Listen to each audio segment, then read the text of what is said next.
Please remain standing for the playing of our national anthem.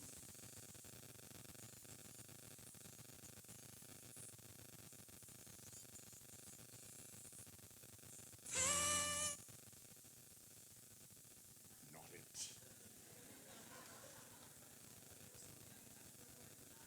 We are a small country, but that's a tiny, tiny bit too small.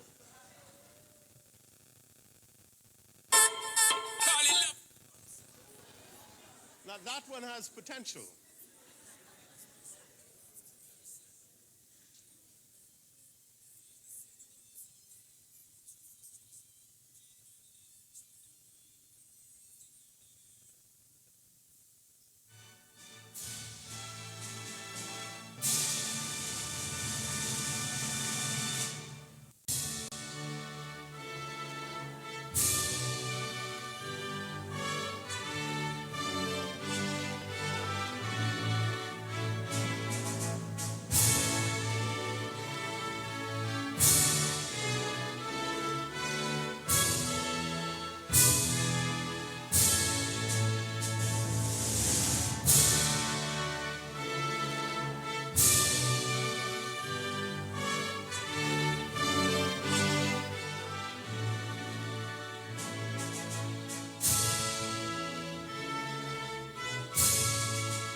Thank you very much.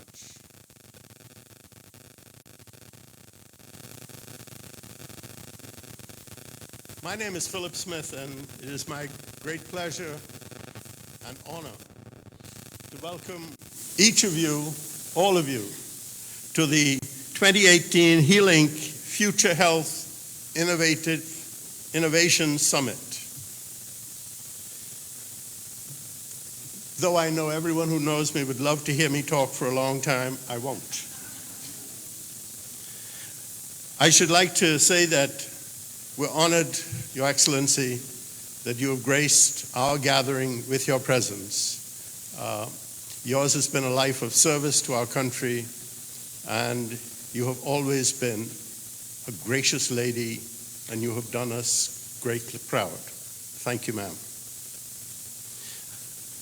I want to thank, in a very special way, all the young people who have decided to come on a Sunday before a holiday. And this is, according to Bahamian law, the last weekend that you could go swimming, because, you know, with the Discovery Weekend or the Heroes Day weekend, the water gets automatically cold, so you can't swim anymore until Easter Monday. So to give up today to be here is a wonderful thing. And I believe that with the presentations you will be a part of, with the conversations you will have, will help to encourage you to recognize that you are on the right path for your future. And I say your future because you are the ones who will determine what that is. Those of us who are older often try to tell you what that will be. But those of us who are older also recognize that we made our own decisions on what our future would be. And whatever degree of success or failure we met was mostly of our own doing. So I commend you to your commitment to choosing your future, whatever it is, and to making it happen. And what you will discover this weekend, is that the future is so incredibly exciting. And part of the future comes from a bit of the past. Years ago, a young woman was encouraged to look from your age what her future would be. Desiree Cox became aware of a university in the UK called Oxford. So she found some photographs of Oxford, thought it was a lovely place. She read some things about it and discovered that it was really a place where some wonderful people got together. So she made a decision that one day she was going to go to Oxford. When she finished high school, she went to university in Montreal at McGill. And then she secured for herself a Rhodes Scholarship awarded to excellence in academics for persons who would be finishing their first degree. She also recognized only after receiving it that she was the first woman from the Caribbean to have achieved that distinction and in winning that award. She went on to Oxford, took a medical degree, but recognized that that was just one step along the way. So she did something that people from Oxford and people from Cambridge don't like to admit happens. She finished with a medical degree in Oxford and then went to Cambridge to get a master's and a doctorate. And I've learned, though I've never been to either of those universities, I've learned that people from Oxford and people from Cambridge refer to the other university as the other place. They don't even call the name, it's just the other place. So she has a quandary when she meets folks, because no matter if they're from Oxford or from Cambridge, they can see her both as a sister or as someone from the other place. But she took that and went on to create for herself not only tremendous distinction in academics, she went on to create distinction in the visual arts. And that wasn't enough. She went on to become a jazz musician, singer-songwriter, and has played in clubs that I'm not old enough to attend, because I understand you have to be young to attend them. So I'm now out of age. She worked throughout the Caribbean. She worked in the United States. She worked in the United Kingdom. And she's worked in the Bahamas. She worked here, she left, she worked here, she left, she worked here. I think she's stuck on us. And so, as we look to our future, let's recognize that here was a young woman who made her future by her choosing. As you, young people, will make your future by choosing. She continues to work with the government. She's very much involved as a consultant on the development of the stem cell and regenerative industry and future health innovation for the region. And I believe that was the genesis for her to found this summit. So, without further ado, I should like you to welcome Dr. Desiree Cox, founder of HEALinc Summit.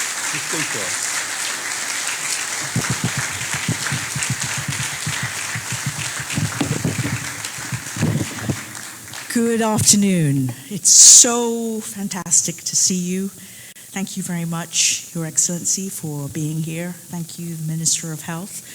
And we're just going to dive right in. I know everyone's rushing, so I'm pleased that we can spend a bit of time together.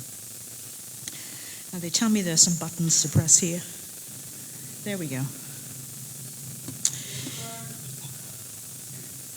Oh, yes. Yes, she's there. Yes, let me. Thank you.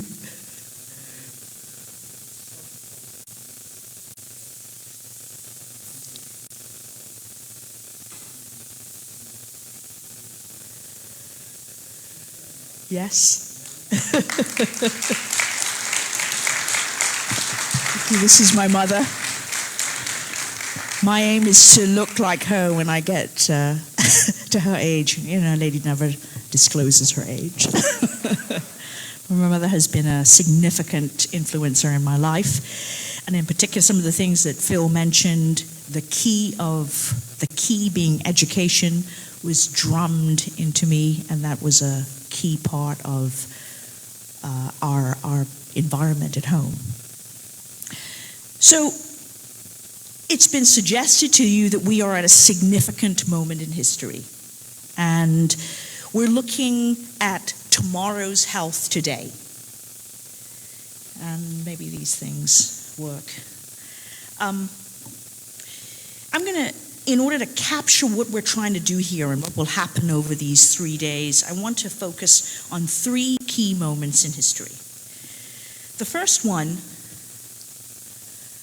May 26, 1961. So in May 26, 1961, President John F. Kennedy, made a speech before the special joint session of Congress announcing a decision to go to the moon. And shortly after that, a landmark speech was made at Rice University, September 12th, which we know from these many words that stick with us, and they are, "We will put an American on the moon within the decade." And we choose to do this not because it is easy, but because it is hard. So, you know, as you scroll forward to July 20th in 1969, when you have Apollo 11 and the first man walking on the moon in under a decade, as he said, I want you to have a sense of how ambitious and bold and obscene and ridiculous that proclamation was. And the obscenity lived in the fact that at that time, it would have been impossible for children like you to be educated with white children. It would have been impossible for women to dream of being scientists or NASA researchers, as we know ended up happening as a result of that. It would have been impossible, and certainly in that time, regardless of your skin color, the state of the nation for many Americans was poverty, was depression, was limitation. So I share that with you because without that bold, ridiculous, and ambitious, and I say somewhat obscene proclamation, we wouldn't be able to, and this, I love these clickers. You know, you think these, you know, they say things, it's really great when these things work. So can someone help me up here and press these buttons? Am I supposed to be aiming at something? There we go. So without space, you know, we wouldn't have CAT scans, we wouldn't have laptops, we wouldn't have, you know, my favorite is, you know, Black & Decker Dustbusters, and anyone who knows me would say, Desiree, what do you know about Black & Decker Dustbusters? We wouldn't have artificial limbs, we wouldn't have water purifiers, we wouldn't have baby formulas, scratch lenses, smoke detectors. The list goes on. Space travel has given us all of that. And but my point here, and you've seen a bit of what I'm trying to say is, without that moonshot, we wouldn't have pioneering women, and you would have known a bit about her, Katherine Johnson, because of that film, Hidden Figures, for which she is famous, and there is her receiving an award. I believe she must have been 90 at the time, from Obama. So I want you to take that and park that. And I want you to, before you do that, get a sense that what I'm getting at is when you make a bold suggestion like that, there's a mission critical that has to happen. And that means that people have to get over yourself in a way. All those barriers that are normal, you have to get past them to achieve that, because it's something that has never been done before. It's even inconceivable. So it forces us to go beyond what we think is possible. That's the first moment of history, and I want you to hold that. And the second key moment comes from a different place.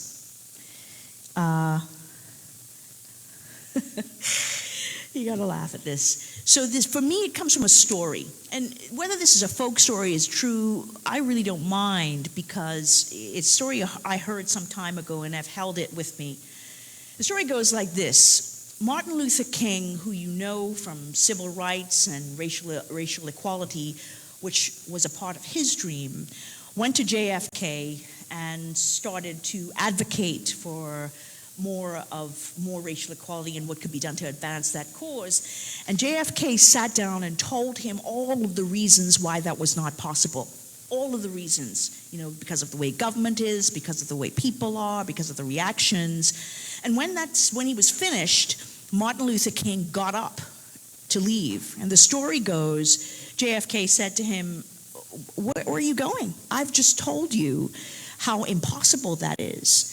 And JFK says, "I'm going to change the direction of the wind." And I tell you that story to hold those two moments together, because for me it illustrates that whereas you might think it was easy or possible, maybe hard, but maybe possible, for someone who's president, who has institutional authority to galvanize a nation to do a thing. Here on the other side is an underdog who does not have that kind of authority. And it points out, and I draw my attention to you, that you can change the direction of wind whether you're a David or whether you're a Goliath. Your skills may be different, your ways may be different, the mechanisms may be different, but those two moments hold those possibilities. And so for me, we're at the third moment. Now, I tell you those moments because when those people said what they were saying, JFK could not know that he would be the beginning of this, computers would come out of what he did. Martin Luther King could not know that he would possibly change the direction of wind. But at the moment in which you say, "It shall be so," there is a feeling, there's a feeling that it is possible, that the wind is changing, the time is right, that something else is happening.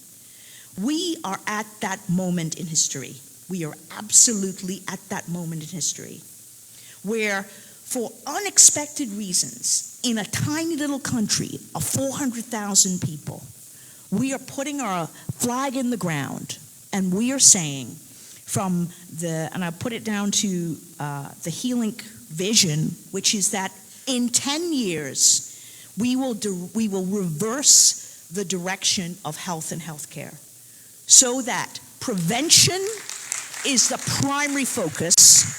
Prevention is the primary focus. Reversing illness is the secondary focus. And treating illness is only the tertiary focus, the tertiary focus of what we will do. We may be David. We may be insignificant. We may be unlikely. But I've drawn examples for you of the unlikeliness of extraordinariness. And we have that capacity here. We will do that. And all it takes is the guts, the feeling, and the tide is going in that direction. So I'm saying we will do that. The second thing I wanted to point to you about those moments that is relevant here is the moment that gets us here. You're all here.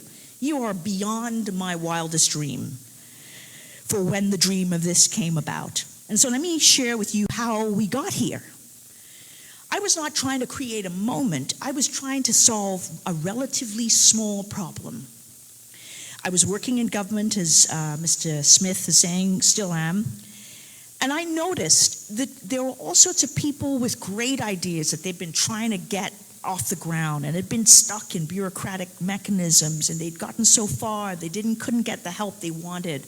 And the idea was, what if you could put them together and create what I would describe the ASU of research? Okay, so we all know what ASUs are, yeah? You, me, and 3 other people decide we're going to put in $100. We have the trust that that's going to go around. I will take the pot this month. You will take the pot the next month. What if you did something like that for research? You, me, and 3 others have a range of different skills. We all have different projects. And what if we all put our efforts into making the first project go off? And then we all bring the efforts to the second one. And we did it in 9 months, and we produced research that PAHO recognizes as innovative. It's on one of their platforms for innovation. We did that with Grand Bahama, and we did it by crowdsourcing research. As people said to me, how are you going to get researchers to do that? We got ambulance drivers to work along, nutritionists to work along, doctors to work, et cetera, et cetera. And so the idea was like, oh, that's fine, that was a test, it could work. But the real kicker is so that you, anyone in this audience could have a great idea whether you had health background or not, and be able to be carried on a pathway to go from ideation to startup. So I was trying to solve that problem, and I had the idea of a hackathon. And I see my colleagues who partnered with me from the University of Central Florida who are speaking, David Metcalf and Tom O'Neill, to create that pathway. We used the National Science Foundation to do that. But as that was happening, it became clear to me that that wouldn't be enough. Because when you finish getting that great idea to a startup, they kept saying to me, well, we need networks, we need business mentors, and we don't know those people. And those people don't work with us. We don't belong to those classes. And so the idea was, how do you create an ecosystem for that to happen? I was trying to solve that problem. I happened to go to Bernie Siegel's World Stem Cell Summit, and we have some of my colleagues from there, and there's Bernie at the back.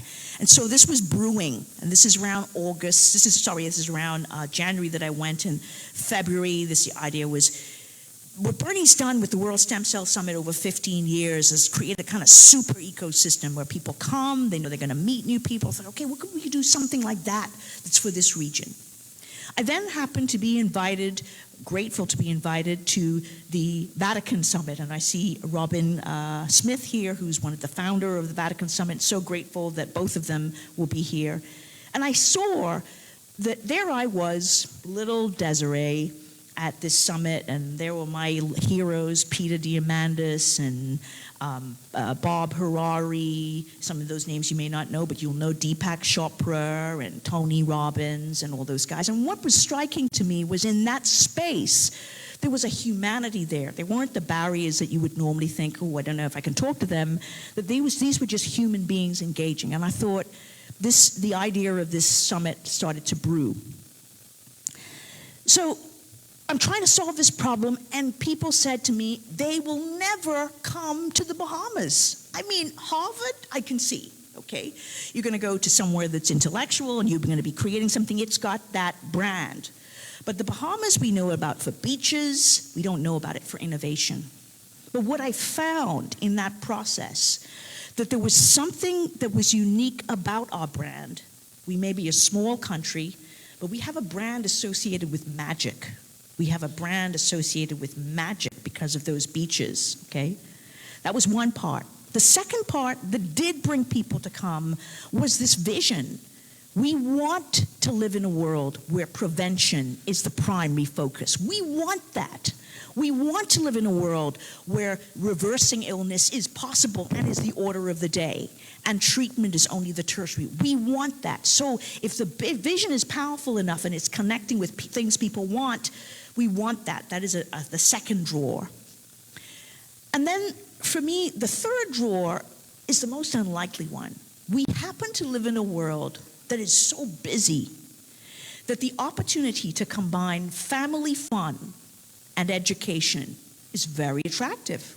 I can go to the Bahamas, I can do the education, I can network, I can have some family fun. It's a combination of all those, and then I go back. So we're looking for ways to combine the things we want to do. And so I think it is for that reason that this moment in history is tantamount to the moments that I've described. This is a critical moment where we're planting a flag in the ground in the most unlikely place. And we do it because we are not Harvard and because we are not Silicon Valley. We do it because we're doing it. There's a whole different world that we're doing this in. And I lay out here, how will you achieve that vision? So over the next 3 days, you're going to experience the equivalent of what I would describe TED Talk on steroids. And that's really the only way I can describe that. We're going to pack in evidence and speaking and conversations from 4 main strands: regenerative medicine, cellular therapy, which we know is the paradigm of the future. The second strand that has to always be there is innovative ways of paying for health. Because if you don't have innovative ways of paying for health, all that innovation isn't coming to the patient, isn't coming to the public. We're going to have the third strand, which is digital health precision medicine. We will have 4 billion minds connected online in the next 6 years. That is going to totally transform the nature of work. It's going to totally transform all of the ways that we understand and the way we can connect with each other. And we can either connect with each other for good, to make the world a better place and to raise the bar for human beings, or we can use the same old strands. And then the fourth strand, which I'm really excited about, is social enterprise and distributive justice. Because normally in these science conversations, those guys don't get in the conversation. Those guys are considered weird, okay? But as far as I can see, unless we bring distributive justice into the conversation, we are not talking about this vision for the 100%. So I'm adding, we're not just having prevention for the 1%. We don't just want a world that looks like that. We want a world with the 100%, where there is wellness for all, where everyone gets to live a better life and have a better health, a better future, and better health. So this is where we are, and based on that, I want to just welcome you. And in particular, I want to welcome our young STEM innovators and future health people and their teachers and their parents. I'm so proud of you, because when we started to register people for this conference, it wasn't the healthcare professionals who jumped out first for it. It was the teachers, the young people. They wanted more of that. And based on that, we put out fire sale tickets for just $100 for the whole time, 24 hours. People were buying those tickets before I could even announce them. And so that tells me, as I've said on the radio to my healthcare professionals, if you don't watch out and get with the programs, your patients are going to fire you. Your patients. And so I'm excited that your patients are in the audience, because your patients will be able to get that care from somebody in Ohio sitting there at their computer. They'll be able to get what they want from that. So I want my healthcare professionals to be on board, and a part of our line was, can you afford to lose 90% of your business? Well, that always gets people interested, okay? Because if you can, don't bother to listen to me. But if you can't, this needs to be a conversation where our healthcare professionals get curious. I would not want to have a doctor who is not curious, because in our time, not being curious is just one step away from being dangerous. So this is where we are. This is where we stand. I'm excited to be here. I'm so excited that you're here, that you get it, that you want to create this. And these visions don't get created by one person. They get created by the world. So we have Unify Health as our partner. We have Okeanas as our partners. We have Doctors Hospital as our partners. We have Future Health Alliance. We have Regenerative Plant.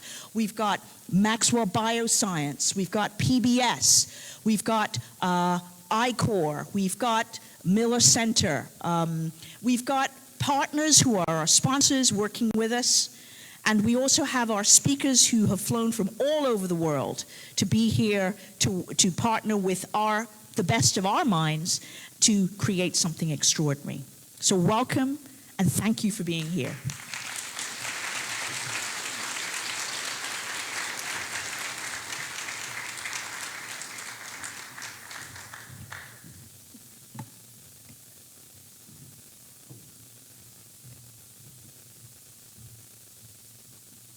Thank you, Dr. Cox, for your presentation. You're welcome. I should also like to take this opportunity to welcome the Minister of Health, Dr. Dwayne Sands, who is here today and will share with us, to welcome in a very special way the many, many presenters who have come to our capital island to share with each other and to share with you their thoughts, their ambitions, their hopes for the future. As Dr. Cox said, this is a moment in time where a new beginning in how we take control of our health, of our future, becomes apparent to even the casual observer. Almost everyone in our country has a smartphone. Just about everybody has an email account and therefore goes online. Too many watch television, but I suppose that's the price you pay for technology. But the bottom line is that what's out there to be discovered is truly incredible. But there is also a lot of stuff out there that's a waste of your time, a waste of your talent. What you choose to do with your time, young people, will determine where you go in time. What you will hear from the presenters, men and women, who, like you, started out as young people with a dream. Many have achieved excellence in achieving their dreams. Some are in the process of crafting things that in a very short future we will look at and marvel that it exists in our time. One of the challenges that a minister in government has is to be able to indicate to the people he or she serves that their responsibility, having been selected in a democratic fashion by the people of the state, is to understand the ambitions of the people, to encourage their commitment to progress, to provide the policies, the programs that will permit the people to achieve. And to do so while your friends are telling you you're the most brilliant person on God's earth, and your enemies are telling you you're the spawn of the devil. And you got to balance somewhere in between those two things is where you truly exist.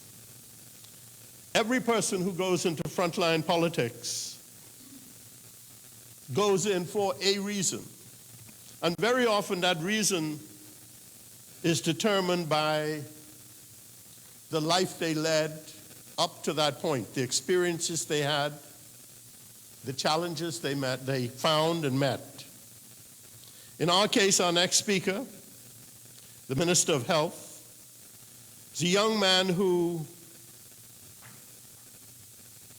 was born into a family led by two great people, his mother and his father. His father I knew very, very well, admired greatly. And though he is now passed, his memory will not be lost to those of us who had the honor to get to know him. He and his wife, like Desiree's mother, challenged all of their children to achieve academically, to achieve in life, and encouraged them all to give back. To give back because it is the Bahamas into which we are born that we owe our best for our benefit individually and the benefit of us all. Dwayne Sands, the minister, practices a brand of medicine with a very big word that I don't want to mispronounce, so I won't say it. But he is a surgeon. He took his first degree in science from Tufts University, went on to Johns Hopkins, and completed his residency in general surgery and that big word, and vascular surgery at Wayne State in Michigan. He came back home, started practicing in private practice, worked as a consultant with the Princess Margaret Hospital, and worked in very senior supervisory role with Doctors Hospital. He has been active in politics for some years, and last year, May, achieved one of his ambitions and was elected to Parliament and invited to join the cabinet as Minister of Health. His responsibility for Minister of Health means that he will encourage the professionals in the ministry to review all of the material which will be published following this summit. His responsibility would also require him to be able to extract from that policy direction and guidance that he can give the ministry. It will be no mean task for him to accomplish that, but our betterment to a great extent depends on it. He's got a lot of energy, he's young, not much here, but I've lost most of mine too. So please join with me in welcoming the Minister of Health for the Bahamas, Dr. Dwayne Sands.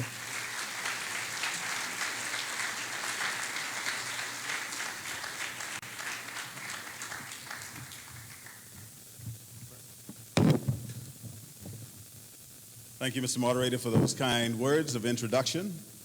Your Excellency, Professor Cox, my colleagues from afar and near, ladies and gentlemen, and most significantly and most importantly, to the students and their families, good afternoon. We are here today to join a sacred mission, a journey, as it were, or a pilgrimage. We are here, in case you didn't know, to renew the search for the fountain of youth. Now, I'm not sure that many of you knew that, but the fountain of youth has eluded discovery for centuries. As early as the 5th century BC, there were writings about a spring that could restore the youth of anyone who drank from or swam in the magical waters.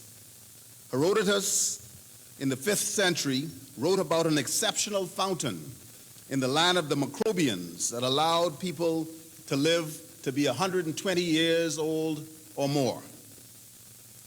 2,600 years later, his investigations have evolved.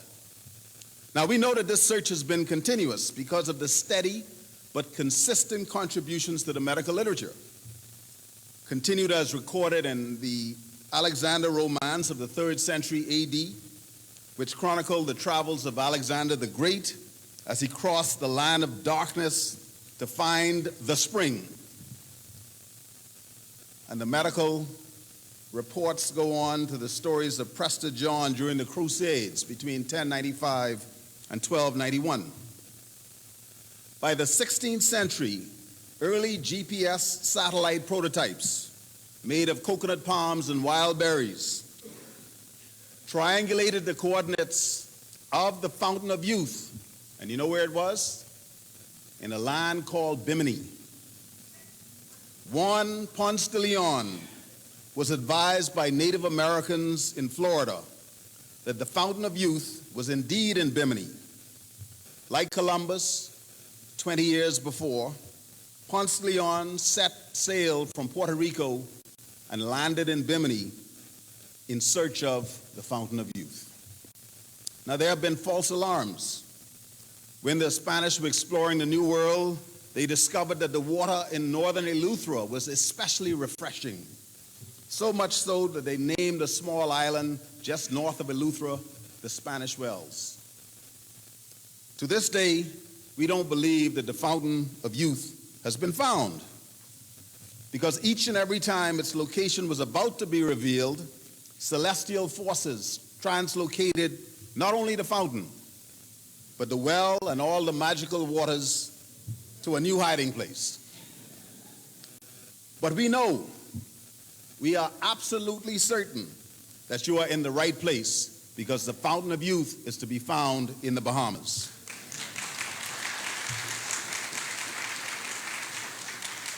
Now, I am sure that there are skeptics or even cynics here today who function in a rigorously controlled, evidence-based environment. My information on the Fountain of Youth is top quality, level 4 evidence. It is anecdotal evidence, yes, but it's the best anecdotal evidence that exists. So,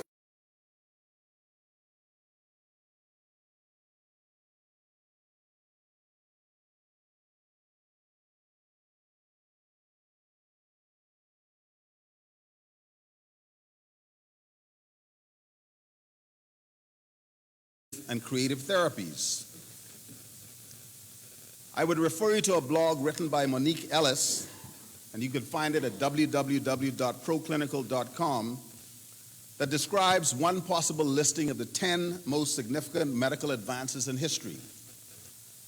She outlines the discovery of vaccines in 1796, anesthesia in 1846, germ theory in 1861, medical imaging or X-rays in 1895, the discovery of penicillin in 1928, organ transplants in 1954, stem cell therapies in the 1970s, immunotherapy in the 1970s, and artificial intelligence in the 21st century. But despite all of these wonderful innovations, in 2018, we find ourselves facing an increasing menace of obesity, hypertension, cancers, diabetes, and other non-communicable diseases. Previously controlled vaccine-preventable illnesses such as measles and yellow fever have reemerged and have become a scourge even today. Every advance in medicine, whether deliberate or accidental, resulted when someone, and that's singular or plural, dared to question the status quo. Sometimes it meant upending sacred conventions.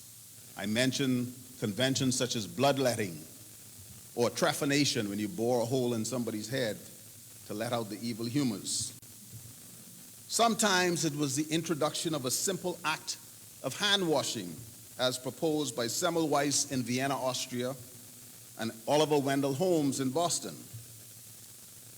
They discovered that diseases were carried on the hands of hospital workers, and their thoughtful investigations showed scientifically and elegantly that maternal mortality rates were cut in half when doctors and medical students simply washed their hands after performing autopsies before they went to deliver babies. Knowledge evolves. Practices change. The ancient Greeks and Roman practitioners considered medicine to require manipulation of the four humors. They understood, they believed, they knew that the working of the human body depended on the interplay of diet and activity of the four humors of black bile, yellow bile, phlegm, and others. Certainly, during that era, there must have been subspecialists in black or yellow bile, some of whom were probably very well respected and probably very well paid. Most often, progress either builds on the knowledge of our professors and teachers. In Latin, we refer to this as nanos gigantum humerus incidentis, which literally translated refers to the metaphor of a dwarf standing on the shoulders of giants. There's a Greek mythology story of the blind giant Orion, who carried his servant Sedalion on his shoulders. Isaac Newton in 1675 said it most eloquently with his charitable attribution: "If I have seen further, it is by standing on the shoulders of giants." But progress occasionally demands that we debunk, that we discredit, and sometimes destroy what we have been taught. Theodor Billroth, the Austrian-born professor of surgery who lived between 1829 and 1894, and who was widely regarded as the father of abdominal surgery, once said, and I quote, "The surgeon who would attempt to suture a wound of the heart should lose the respect of his colleagues." This was the father of abdominal surgery. Thankfully, my cardiac surgical predecessors ignored the advice of this abdominal surgical giant, and there were iconoclasts like Blaylock and Taussig who questioned convention. And in 1944, the first blue baby operation was performed. They had worked with a diminutive pediatric cardiologist named Helen Taussig, who cared for sick babies. And their success toppled both medical and social taboos, as an innovative technique was refined by an African-American lab technician, Vivian Thomas, who was a partner to Dr. Blaylock. Then there was another innovative iconoclastic surgeon named C. Walton Lillihei, who built on the success of Blaylock in the 1950s when he used the parents of children with heart defects as human heart-lung machines. And this ushered in the era of open heart surgery. He would sew the child's blood vessels to the blood vessels of the parents, and the parent would serve as a placenta so that he could operate on the heart. For those non-surgeons in the group, some of you may be familiar with Dr. Dan Nathans. He would have been instrumental in discovering restriction enzymes, and his Nobel Prize winning work played a pivotal role in the sequencing of the human genome. Now, what is most astonishing to me is the incredible pace of innovation and change. I have told you about the pioneers of the blue baby operation, the Blaylock-Taussig shunt, now better known as the Blaylock-Taussig-Thomas shunt. And I told you of a daring surgeon named C. Walton Lillihei. And I mentioned Dr. Dan Nathans in passing. So let me personalize this story. As a first-year medical student in 1982, I was privileged to attend a concert at the Peabody Institute in Maryland, along with and as a guest of Helen Taussig. She was older, but still teaching medical students like me. She was approachable, and she was gentle. Vivian Thomas was also still very much an influence at Hopkins when I was there. And I did my first operation on a pig in the surgical research lab that he directed. The pig didn't last very long. Vivian Thomas died in 1985, 1 year before I graduated medical school. But not until he had contributed mightily to the career of one of my cardiac surgical mentors, Dr. Levi Watkins, who is renowned for his contribution to the implantable medical defibrillator. And I had begun my journey as a cardiac surgical trainee. On the wall of my office is a photo of me with C. Walton Lillihei, who was an instructor to me at a course on pacemakers in Minnesota at around 1993. They and others like me, people like you, have fertilized my intellectual growth and have contributed mightily to mankind. They all dared to question what we believed to be true. They laid waste to Dr. Billroth's admonition. They were iconoclasts, pioneers, scientists, innovators. Now let me be fair and balanced to Dr. Billroth, who also said, "It is a most gratifying sign of the rapid progress of our time that our best textbooks become antiquated so quickly." And in an acknowledgement of the suspect quality of research, he opined, and forgive me, this is truly Dr. Billroth's comments, he said that statistics are like women, mirrors of purest virtue and truth, or like whores to be used as one pleases. I am so pleased to be here with some of the brightest minds in health and technology. May your thirst never be fully quenched. I wish to congratulate you for hosting the summit at the home of the Fountain of Youth, here in the most beautiful place on earth. Perhaps collectively, as a result of your collaboration and discussions, we will find important answers to benefit our people and the people all around the world.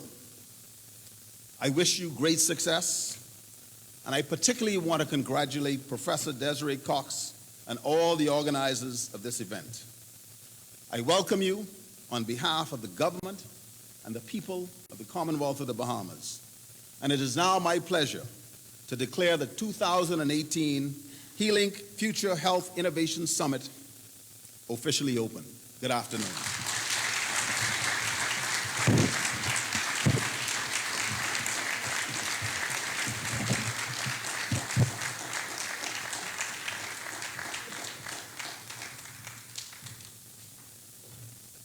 I should like to thank the Honourable Minister for his comments and for doing us the honour of declaring this summit officially open. Before we go on to our next segment, please stand as we permit the Governor General to leave us. Thank you again, ma'am, for being with us.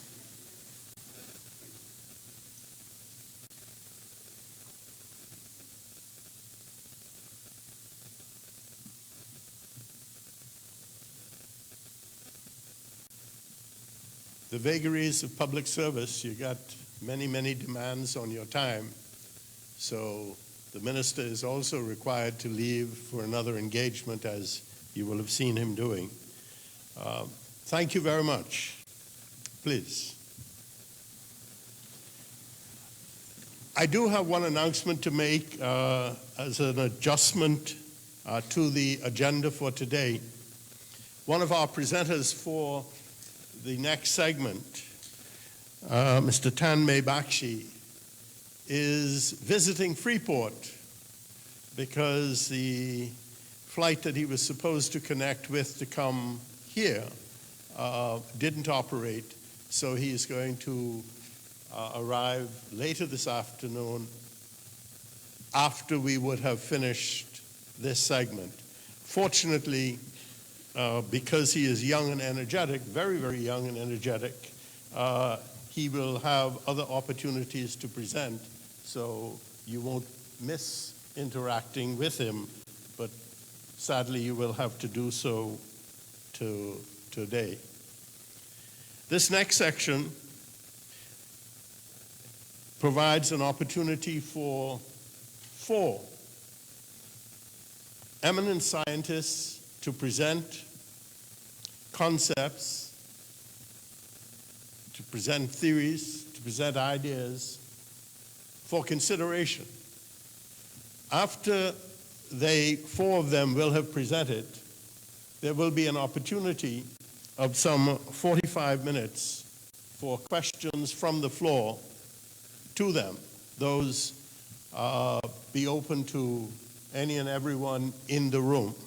So if you hear something that you want to explore further, please make a note, and when all of the presenters have finished, bring forth your question to the presenter at that point. Our first presenter serves as Vice President and Chief Health Officer of IBM, where he has global responsibilities for Watson Health. Before he joined IBM, he worked in the United States federal government as the Chief Public Health Officer at the National Health Resources and Services Administration, and before that, at the National Institutes of Health. Even before going into his federal government service, he was chief resident at Cedars-Sinai Medical Center in Los Angeles.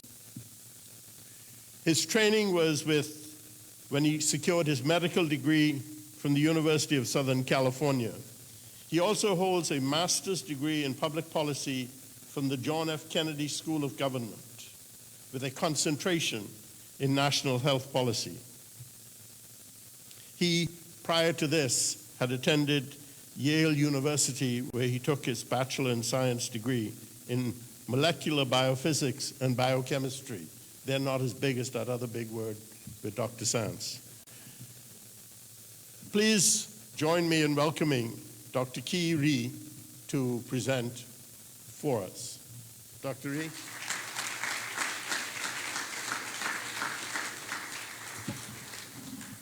Thank you so much. Thank you for that lovely welcome and this lovely opportunity to be here in the home of the Fountain of Youth. So I plan on spending a lot of time here and moving my family.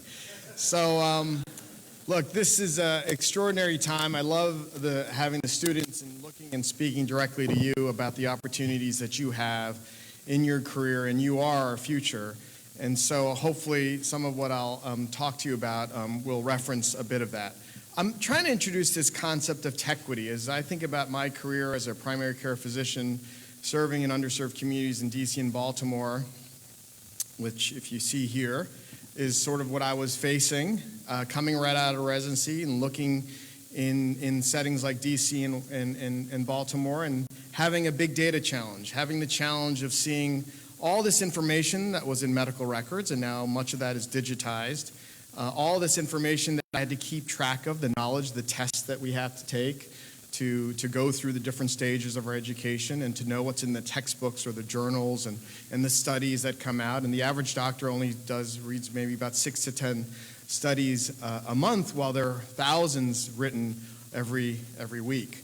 So there's no way you can keep up with all that knowledge. It's a big data challenge. And then the lack of time that you often have, because you will discover the most precious thing you have, and as I think about my daughters, the most precious thing I have is to spend time with them. And similarly, you'll see and value time as a precious thing for patients and people you serve. And so having that time for those patients was often limited in terms of how technology was impacting us in those settings that we served. Because in many ways, doctors are often just an expensive data entry clerk at times as they enter data into an EMR. So how can we raise this issue and challenge ourselves to translate what I would call systems of record into systems of insights? How can we think about a company like IBM that's been around 107 years and has been part of a lot of different technology evolutions and revolutions, from the first computers that were created to count, to the ones that are programmed, to the ones that now have AI. And what I want to highlight for you as you think about your future is the role of big data, the role of analytics, the role of AI, artificial intelligence, will play a very important role in terms of how our future is built and how we hopefully will achieve health equity, using technology to achieve health equity, and not to just increase the disparities that exist already today. So, do you guys like movies? Yeah, you guys like movies? All right, good. So there was a reference to Katherine Johnson and the moonshot, as Dr. Cox referenced. And I want to play this because it's a fascinating story about how these systems that are programmed were created and how a company like IBM had a small role in putting a man on the moon. What's it going to take to make this thing worth the price tag? Well, we're just getting up to speed here, Mr. Harrison. I need more manpower. I need programmers, folks to feed the cards. We'll get them, for crying out loud. Okay. All right? You're the IBM man, right? Yes, sir. Well, we'll pull them out of the sky if you have to. Understood. I'm not paying any of you. When the first IBM came to NASA, it was not an easy transition. No one thought to measure these things? I'm afraid not, sir. Nobody knew how to use it. Computers were these big units that took up the whole entire wall. There's more computing power in a toaster today than what was available to these people in the 1960s. When Dorothy sees the IBM being built, she learns how to program them. She realized really quickly that the IBM was going to be the wave of the future. The IBM 7090 data processing system. It has the ability to solve problems that cannot be solved in a lifetime of manual labor. Hit it, girl. What's your name again? Dorothy Vaughn. We need the IBM for Glenn's launch. We got a job to do. Whatever happens up there, it's in God's hands. My gals are ready. They can do the work. Ladies, we've been reassigned. She basically saved her whole team's jobs and created a value for herself. It's so funny what we think of as computers now and what they were then.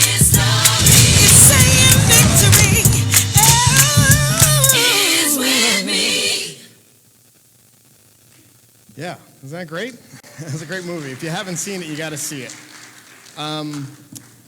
It was actually the first, my girls are 8 and 9, it's the first movie that they saw that wasn't a cartoon, and they loved it. So this era of computing, which was represented in that movie, which is the programmable era, and now the new era of AI, I'd like to highlight one commercial that we showed, 30 seconds, I think around the Super Bowl 2 years ago, that inaugurates what we believe as the AI era.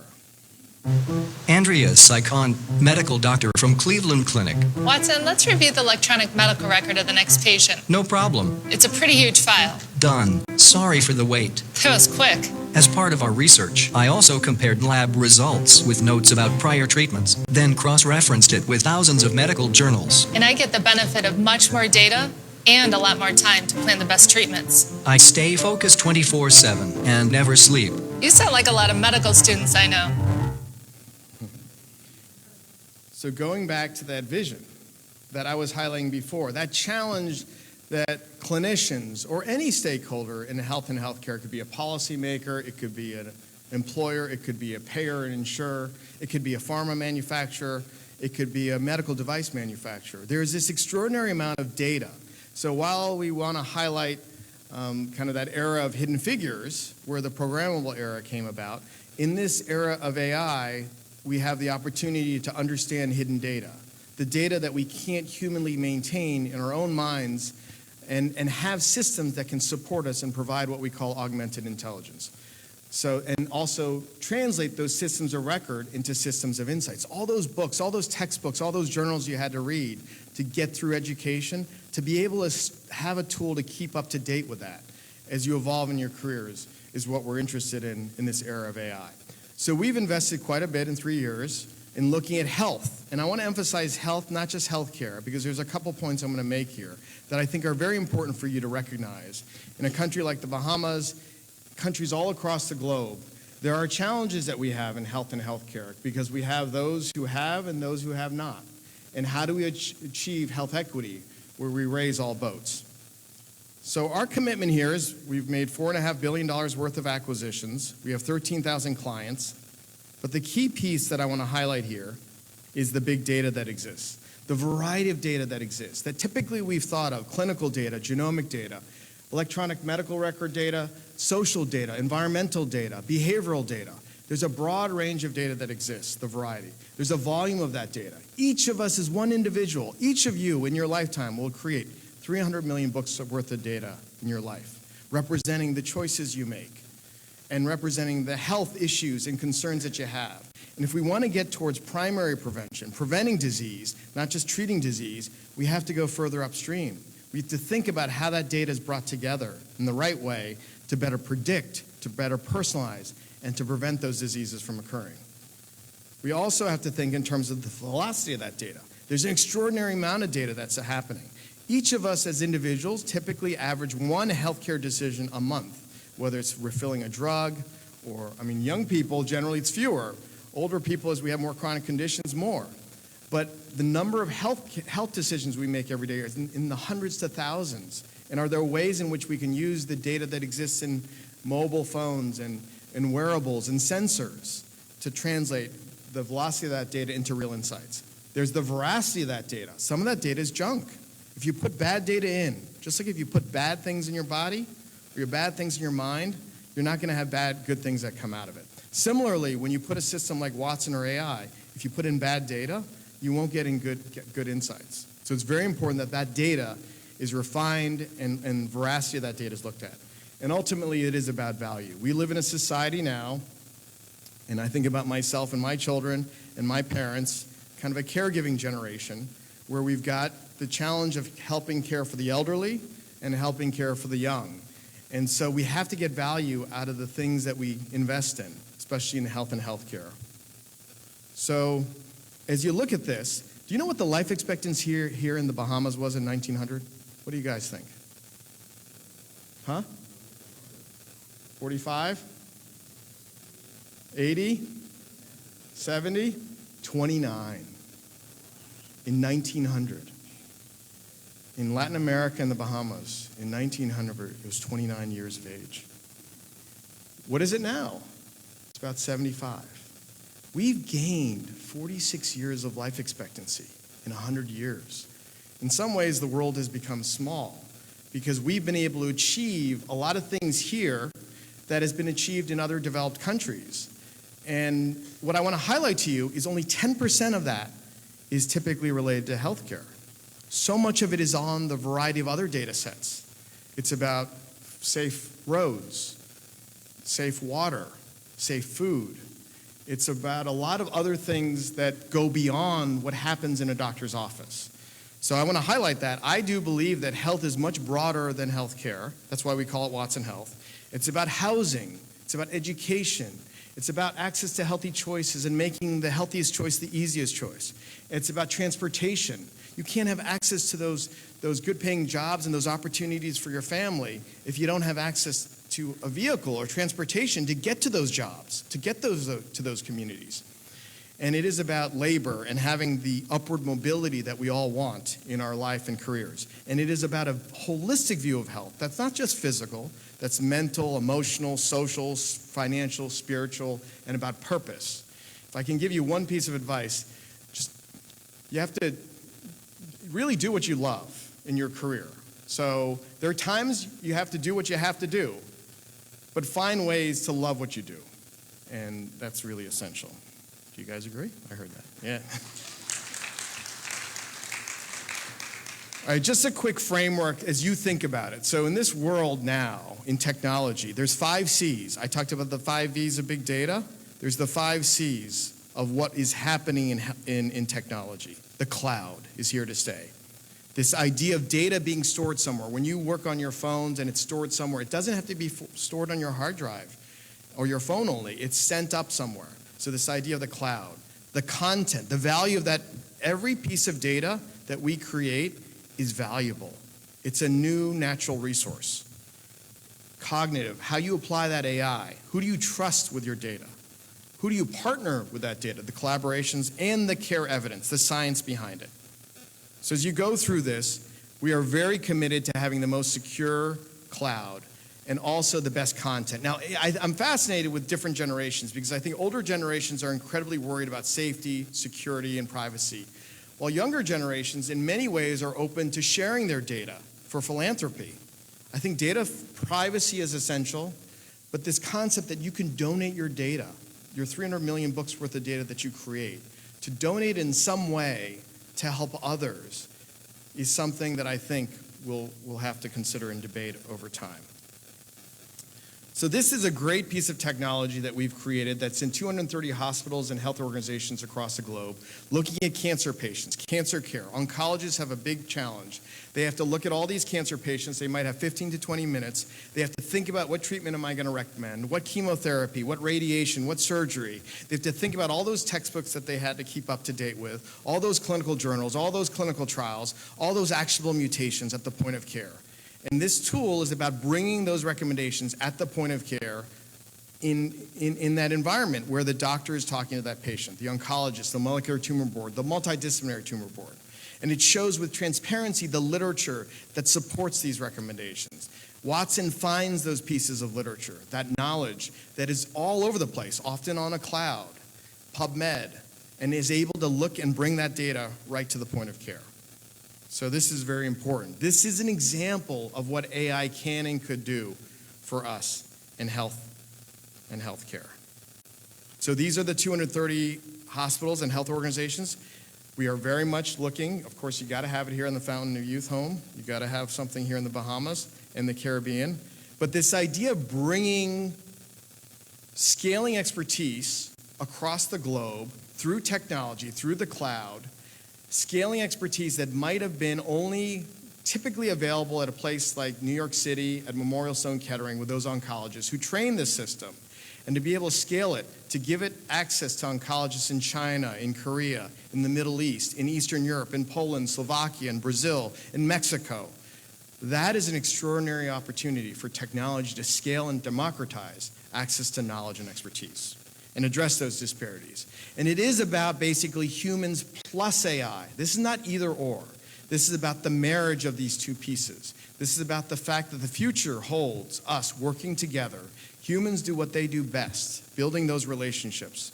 And I would say the most important thing in any part of your life is the relationships you have with your friends and your family, yourself, but also in your work, the people you build in your team, like Dorothy Vaughan did, or the people you serve, the patients, the consumers.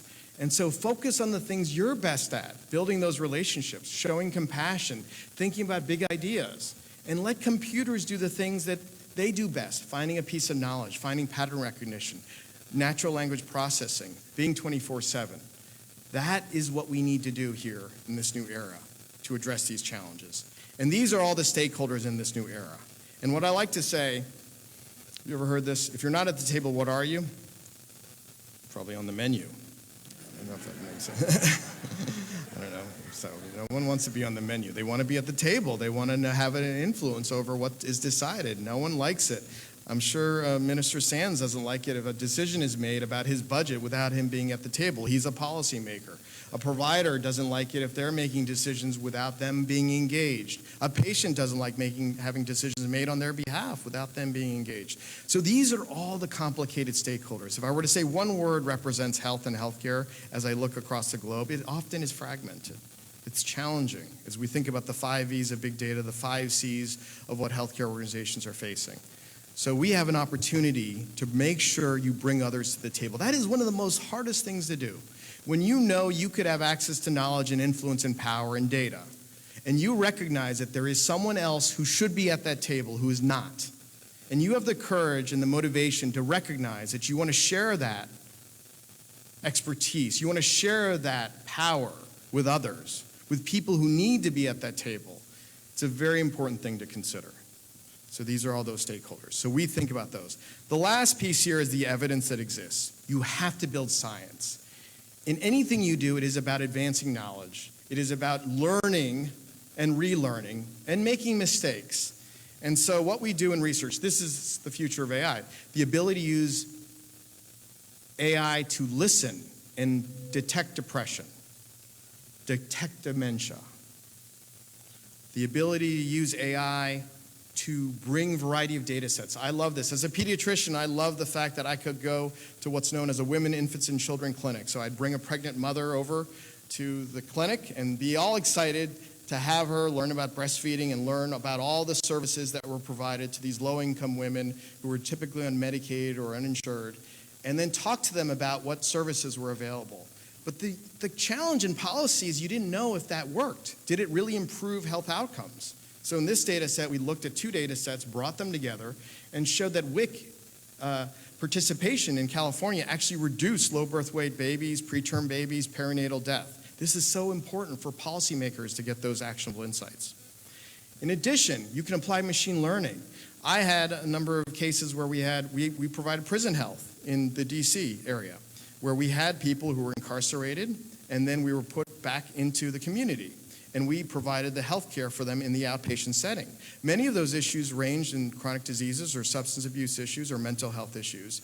So here we applied some analytics to look at the healthcare data and the incarceration data and predicted through machine learning who we needed to target to make sure that if they were non-adherent with their mental health or substance abuse issues, they were more likely to be reincarcerated.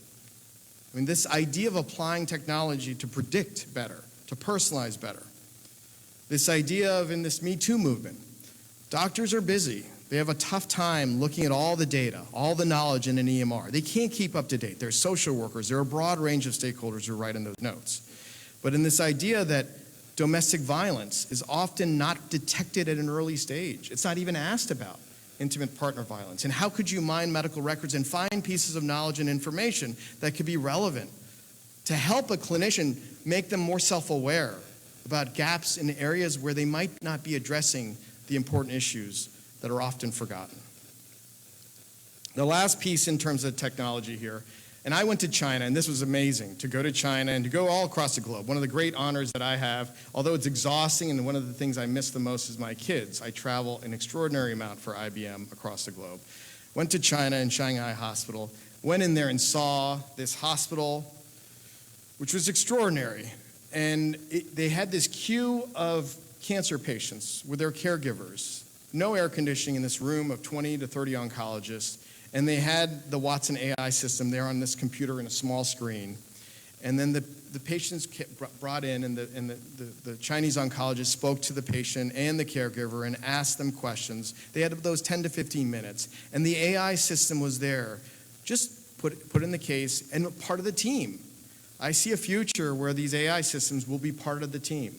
And in this study, we looked at standardization, we looked at patient engagement, we looked at provider satisfaction, pre and post this intervention. And it was extraordinary to see how the AI system provided more confidence, more learning, more standardization, more personalization of the treatment recommendations, and more confidence for those patients and those caregivers.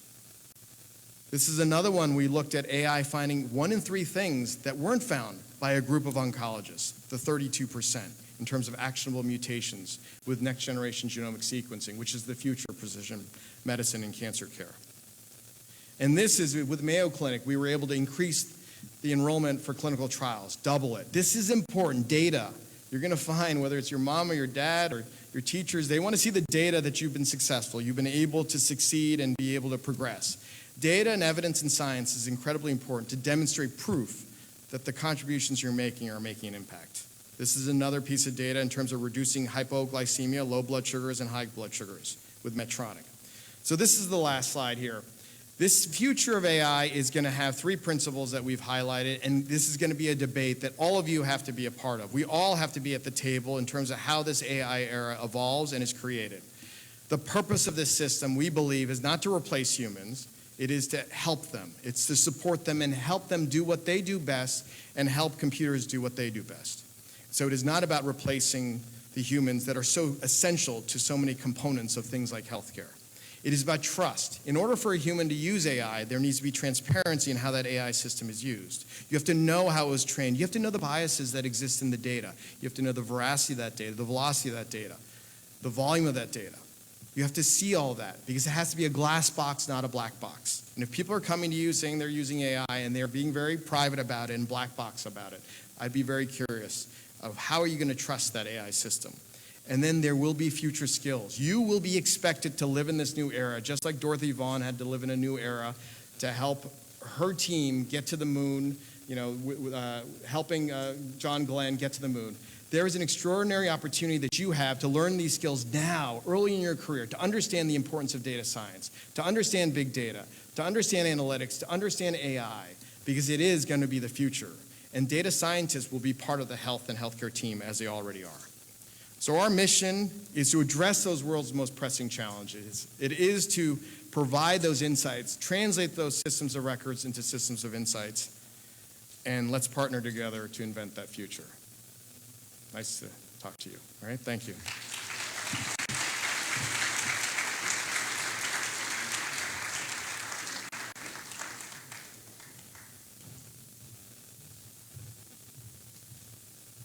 We'd like to thank Dr. Reeve for his taking us on that journey through time, not just a reflection on the past, an appreciation of the present, but more importantly, what the future holds for us if we keep our mindset moving forward, and the very dramatic way that he was able to demonstrate that AI assists greatly in democratizing the future of health. Our next speaker, who will lead us on a consideration of maximizing wellness, optimal health, and thinking, is a doctor, teacher, and innovator. He has been deeply committed to maximizing wellness and serves as the Chief Medical Officer of Maxwell Biosciences. He is the founder and medical director of the Maxwell Clinic. He is a best-selling author and a sought-after lecturer. He speaks internationally about the root causes of disease and innovative, safe treatments.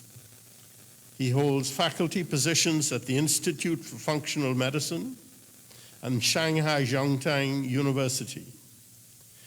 He's a past adjunct at universities in South Florida. He received his medical training at Vanderbilt University and completed his residency in family medicine at the Mayo Clinic in Rochester. Dr. David Haas will speak to us on maximizing wellness, optimal health, and thinking. Please welcome Dr. Haas.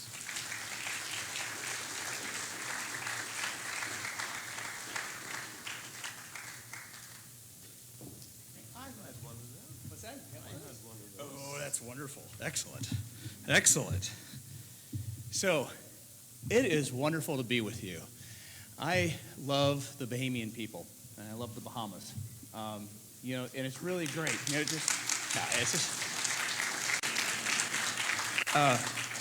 Wasn't doing it for applause, but I really, I really do. One of the interesting things about this place is that you have an amazing amount of potential because you have community.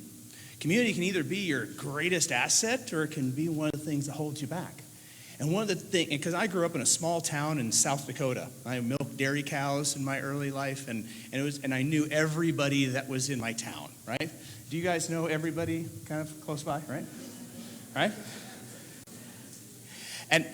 And what happens with that is the most amazing opportunities and the most amazing challenges, because you kind of know the territory. However, you also know the territory, and sometimes it's hard to get out of your thinking. Sometimes it's hard to get out of where we are already thinking and change the mindset about what occurs. And so it's just a great honor and privilege. I'm going to change some of what I say, because that last presentation was a phenomenal. Thank you, Dr. Ree. Thank you. Because we are at this place where we're going to have an opportunity to change everything. And no longer does it really even matter where you live. If you have access to the internet and even a cell phone, you can do amazing contributions no matter where you are, because we're going to be connected. So the boundaries and the ideas that we're trapped in, we're in a small area, because I grew up in a town of 800 people. And no, actually, I grew up on a farm 8 miles away from the town of 800 people. So I understand, this challenge of always both overcoming what has been, but also using the resources of what is, what your relationship and your place, and making that the magic. So I'm the founder and medical director of Maxwell Clinic. We have clinics in Nashville, and chief medical officer for Maxwell Biosciences. We hope to have a clinic here in Nassau. So, mapping the landscape for future health, framing questions. Do you know this is the title for this section? Framing questions. I thought this was a brilliant title. And Dr. Cox, astounding. What an amazing line of speakers you really wouldn't get at almost any other conference. I'll tell you, this is an astounding lineup. My present company excluded. But framing the questions, because with better questions, we get better answers. I'm an incredibly curious physician. Matter of fact, I was laughed at Dr. Cox's statement, because I actually wrote a book called Curiosity Heals the Human. Because it's about asking different questions, and then we can get different answers. So, what is the number one cause of death in the United Kingdom? Okay. What condition causes 18 billion unpaid caregiver hours per year in the United States? That's right. It's dementia. And in the United States, healthcare costs for dementia now outstrip how much we pay out of pocket for healthcare entirely in the U.S. And it's just slightly less than Medicaid and Medicare.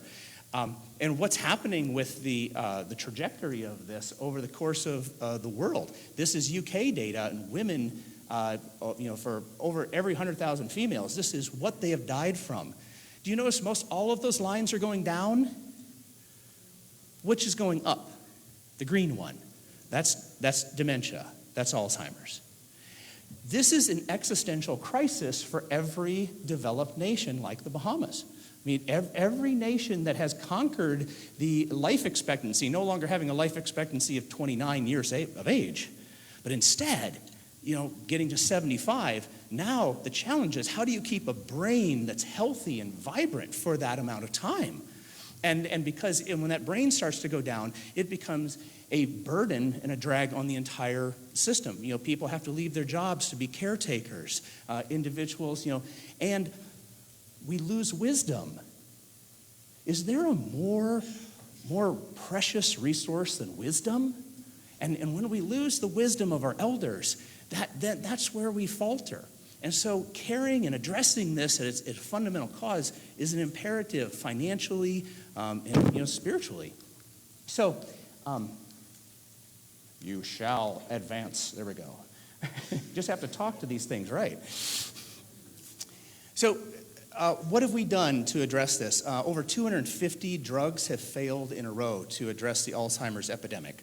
And when we are seeing, and over 400 clinical studies have failed in a row.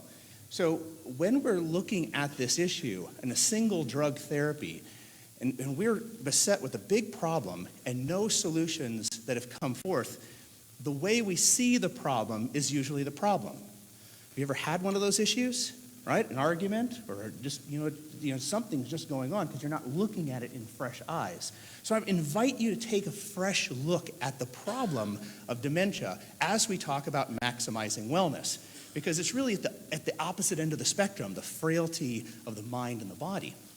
So the purple pill. This is a pill called omeprazole. It's great for shutting down the acid in the stomach and to save people's lives because it helps with the healing of an ulcer.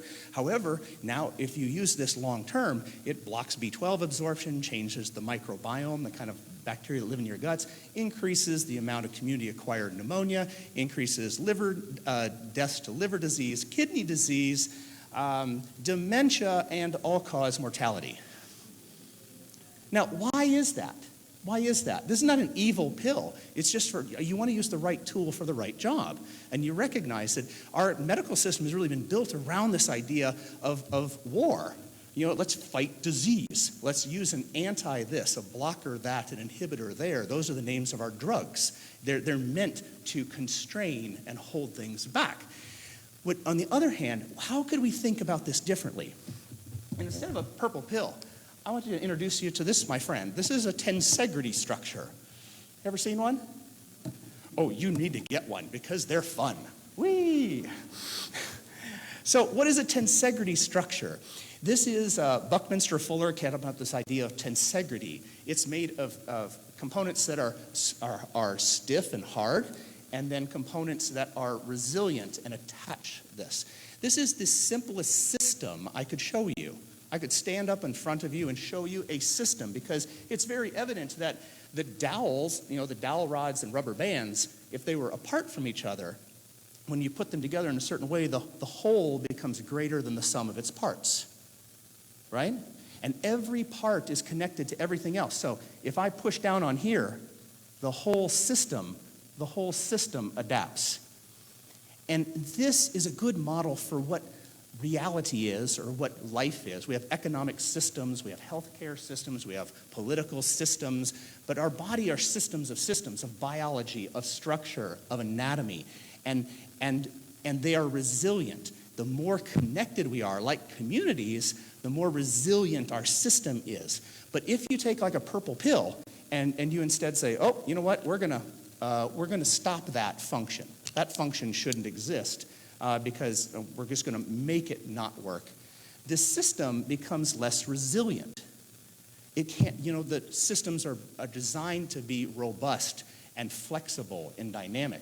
So when we're thinking about healthcare and how we create health, which is what we're going to dive into, we want to be very honest about, is this an intervention that's creating more resiliency and flexibility, more adaptability in the system, or is it constraining us? So this is the human form. We are a tensegrity structure. All of that, your spine is one hard piece stacked on another hard piece. and your fascia and your muscles and your tendons and your ligaments all join together in this very tense structure. So when you make a tiny little movement with the muscle, the whole body adapts simultaneously. A little input into this tense, energy-loaded structure changes things dramatically. So the cool thing about this is small changes can be dramatically effective. And this is where AI, computational systems, or just a wise clinician can really help. Knowing what to do is so much more important. That's really important. So, normal brain versus dementia. That's what happens in dementia. Dementia means unbraining. Okay, it's literally the brain is decaying, and what causes it is not a single cause, but rather a multifactorial causation. There's a whole bunch of little things that come together. Matter of fact, we have a software package that has been looking at all the potential contributors to the process of unbraining, of dementing. And it goes all the way from genetics to the toxins you bring in for your body, the toxins your body makes, malnourishment, mitochondrial function, blood vessel flow, and there's a different pie. Everybody has their own pie, different contributors. Every dementia patient is not the same when you start looking deep at the details of what's under the hood. And this is such an opportunity for you all. I mean, because in the computers and biotech industry, this is really the way of the future, and it's what we're excited to actually bring to the Bahamas.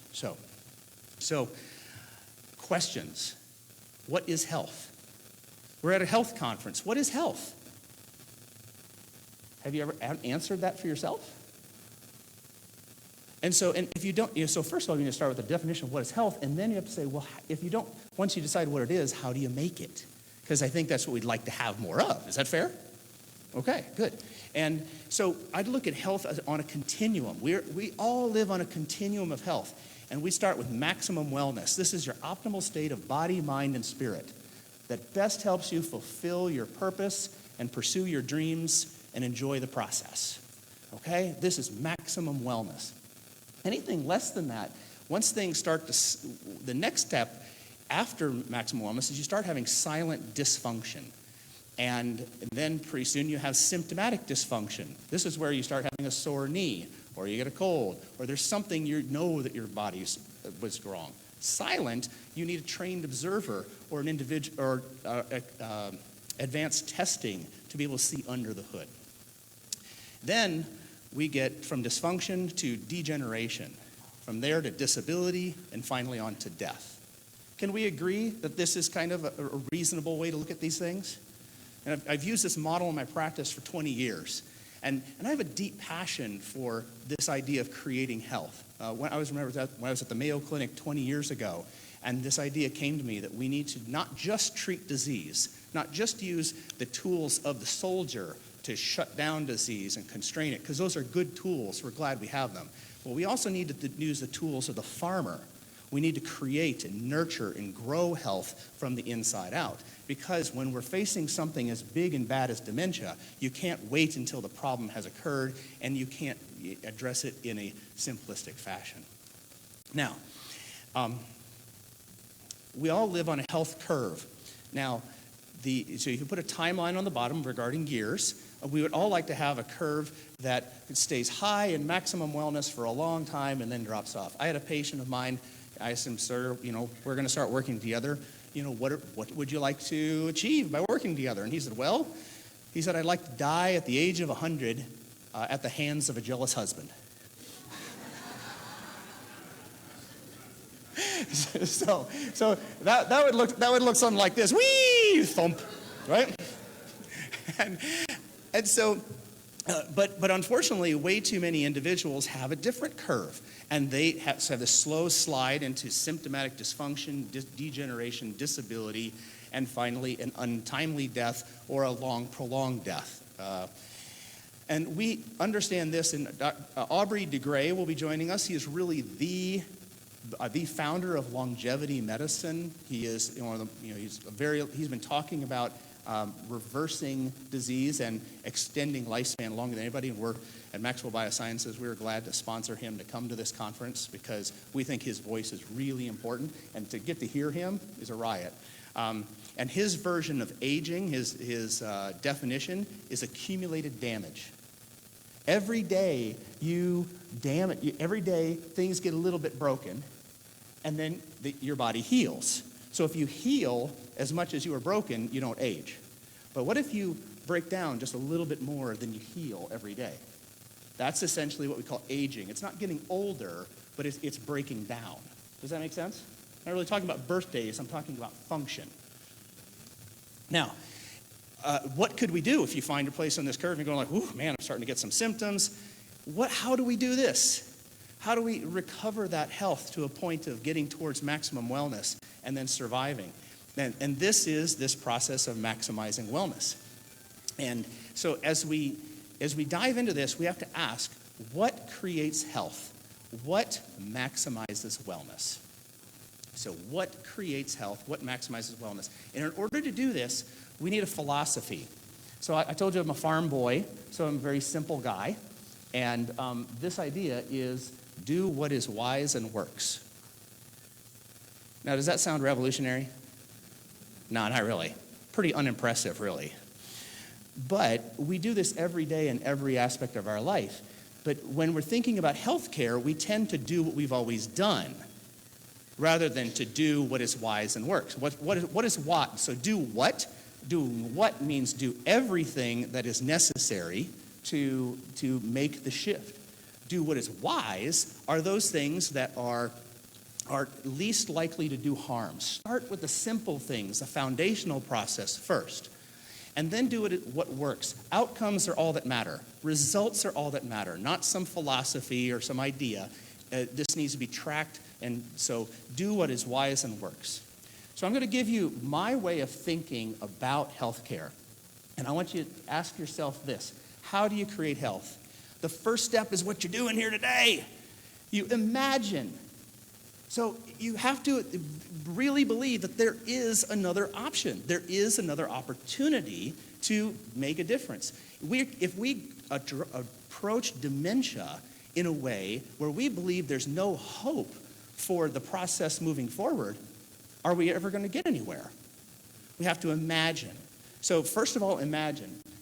For you students, is there anything that you can imagine right now that you have that you'd like to address for a health concern? Is there anything in your mind? So imagine that whatever you're thinking about could be better. Maybe it's athletic performance. Six is examine. Look at all the aspects of what's happening in life. Then there are 4 stages on how you create health, and I've only found 4 in my whole medical practice. You either replenish, so you bring in something to the body that it doesn't have, but it needs to function.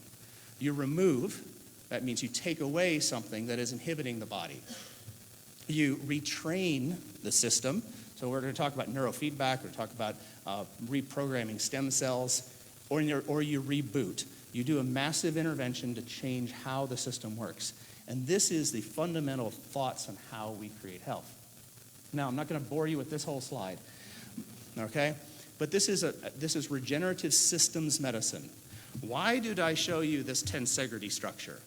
Because everything is connected.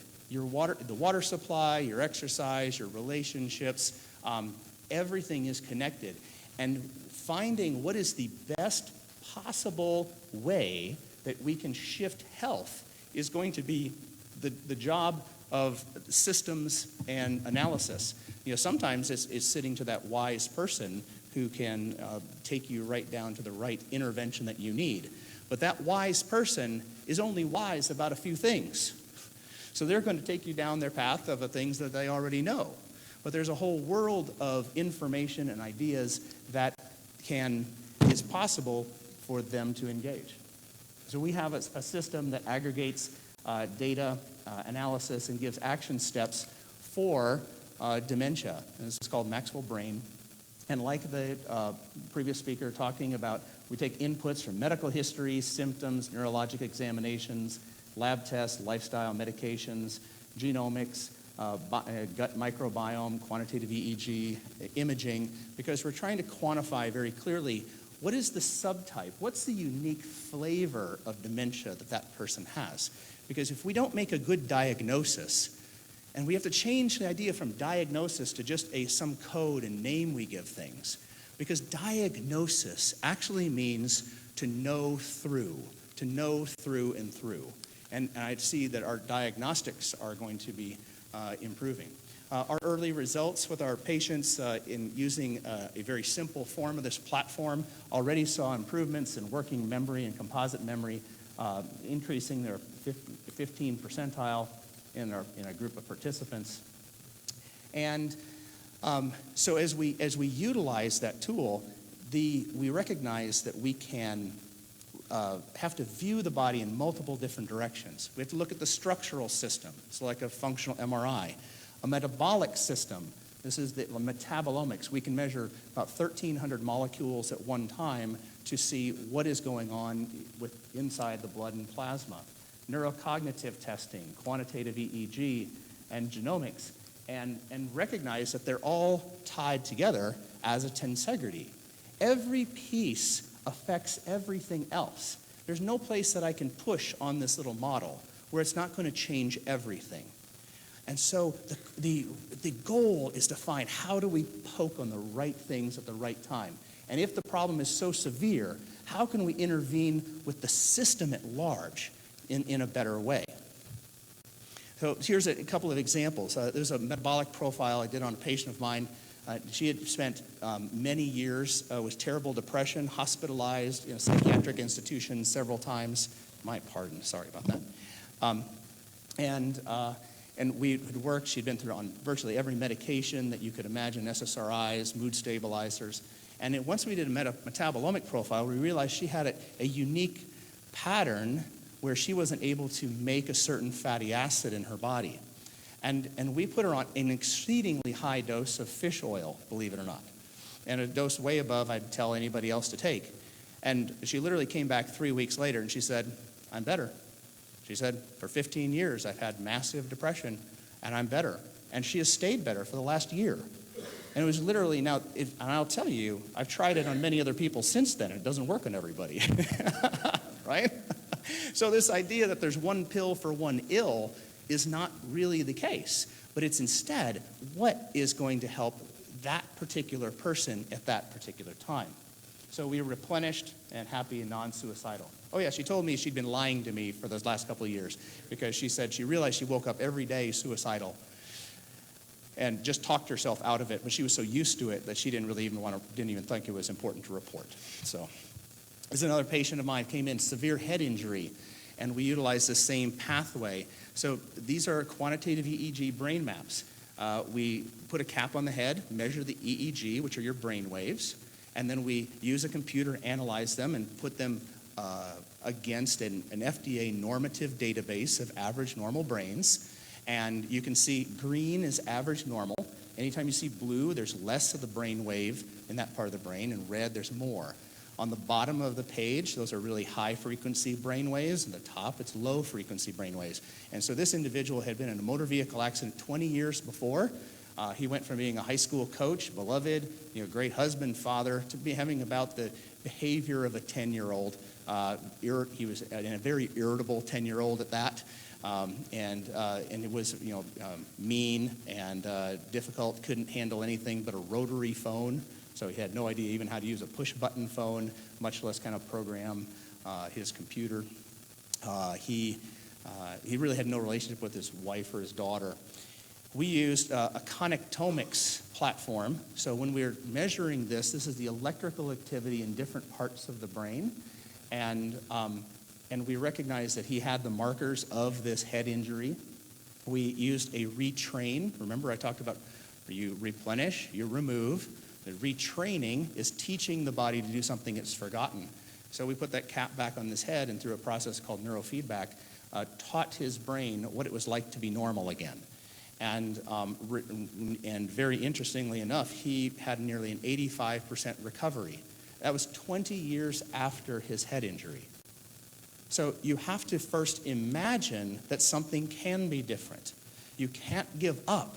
Tenacity is so important in this world, especially when we're dealing with ridiculously hard problems. You have to be bold and even arrogant to think that you could possibly move the needle on this.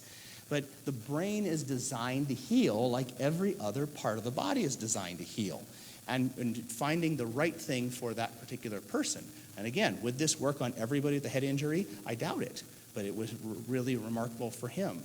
Meaning he actually had a relationship with his daughter for the first time. His daughter had grown up. She didn't even know a dad, really. He was just this 10-year-old that was in her life. And he grew up and sat on the porch talking to his son-in-law. And then he went out and taught his granddaughter how to play t-ball for an hour and a half with patience and kindness. And he got that coaching back. So the transformation that is possible is outrageous. But we have to be bold and we have to imagine, examine, replenish, remove, reboot, and then have hope. And hope is one of my very favorite acronyms for something I'll tell you in a little bit that we're excited to be working in the Bahamas on. So there's a remarkable idea, some research that was profound, something called parabiosis. Now, you're only going to want to pay attention for this because it's kind of creepy. They took two mice, clones of mice, old and young, and they sewed them together side by side, a little bit of skin so that they'd share a circulation.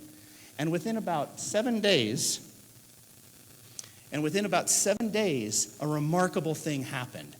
The old mouse started to turn young. They started to have increased blood flow, new neurogenesis, new neurons becoming active. Smell started to return, and loss of smell is one of the early signs of Alzheimer's. So when people lose their smell, you can even use the peanut butter test. Can you smell peanut butter? Is not a bad way to screen for dementia. And then muscle rejuvenation. So we saw this remarkable regeneration, but something even more interesting happened. That young mouse that was attached to the old mouse got old. It got poisoned by old. Yep. And I'm going to be giving another talk tomorrow. Then I'm going to go through this more extensively in the basic science and how this all works. I'd love for you to join us because I'd like to tell you more about it. But we're going to be working to apply this in humans. We're going to test and see, does this work? Now, anybody going to volunteer to be sewn on to somebody? That's got all the youth here. Okay, all right, well. I'm kidding, okay? because through technology, have you ever heard of donating plasma? Right? Okay, so you can donate plasma, and in plasma there's all kinds of molecules and messaging compounds that are able to be transported between individuals. So this is called heterochronic, which means different aged, optimized, because we do some special processes here, plasma exchange. So hope. And this hope for Alzheimer's is what we're going to be shooting for. So we bring this individual. We run this Maxwell brain map to understand the system of them as a whole, their genomics, their metabolomics, and their particular uniquenesses. We hook the patient up to a plasma separator, and we remove their old plasma. At the same time, they are getting this optimized plasma put back into the system, mixed back with their cells to reboot stem cells. And so it's fascinating. I'll tell you all about the interplay between plasma and stem cells as we go. But this is bold. We have to think differently. We cannot have we can't get the same results with old solutions. So we need the boldness to look and then to study, if this works, why does it work? What is under the hood? And what can we learn about this to help improve and make these therapies accessible to all? So I've been to the Bahamas several times now. One of the last times was presenting in front of the Bahamas Stem Cell Ethics Board. So we have an approved trial in the Bahamas, called Hope for Alzheimer's, individualized computational systems medicine, and this heterochronic optimized plasma exchange for multi-tissue regeneration. We're very excited. I want to tell you, you have an amazing stem cell ethics board. That was a very difficult examination to prepare for. They did a great job. I've sat in front of several examination boards, and you have a lot to be proud of. Your government is really looking out for you. They're looking out for the reputation of the Bahamas. They're working to bring the best technologies here in ways that are going to benefit the Bahamas, so that because biotechnology is something that literally can be taken anywhere. And if you create an environment, you create the environment in which it can thrive, great things will happen. And I see some of you out here, some of your eyes have just been lit up like burning flames, because the interest level, and because this hits computers, it hits biology, and that imagine, the reason I said imagine is because the only limitation you have is the limitation you put on yourself. The only limitations we really are absolutely never going to get over are the ones we put on ourselves. The ones other people put on us, or situations, we have the opportunity to overcome. But if we put our limitation on ourselves, we're never going to get to be the fullest, most vibrant system possible that creates health and creates health for others. And this is the mandate. This is this opportunity. We are those people that create health. Each one of you create health for the world. Thank you for having me.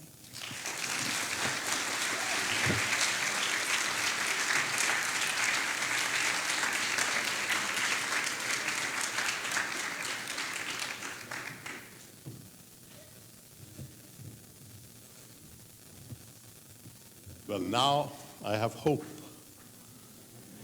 because I'm at that point. Our next presenter, Dr. Mark Penn, has a relationship with the Bahamas as the Stem Cell Retreat Center, where he serves as a team leader. He is the Director of Research and Strategy for Okeanos in Freeport.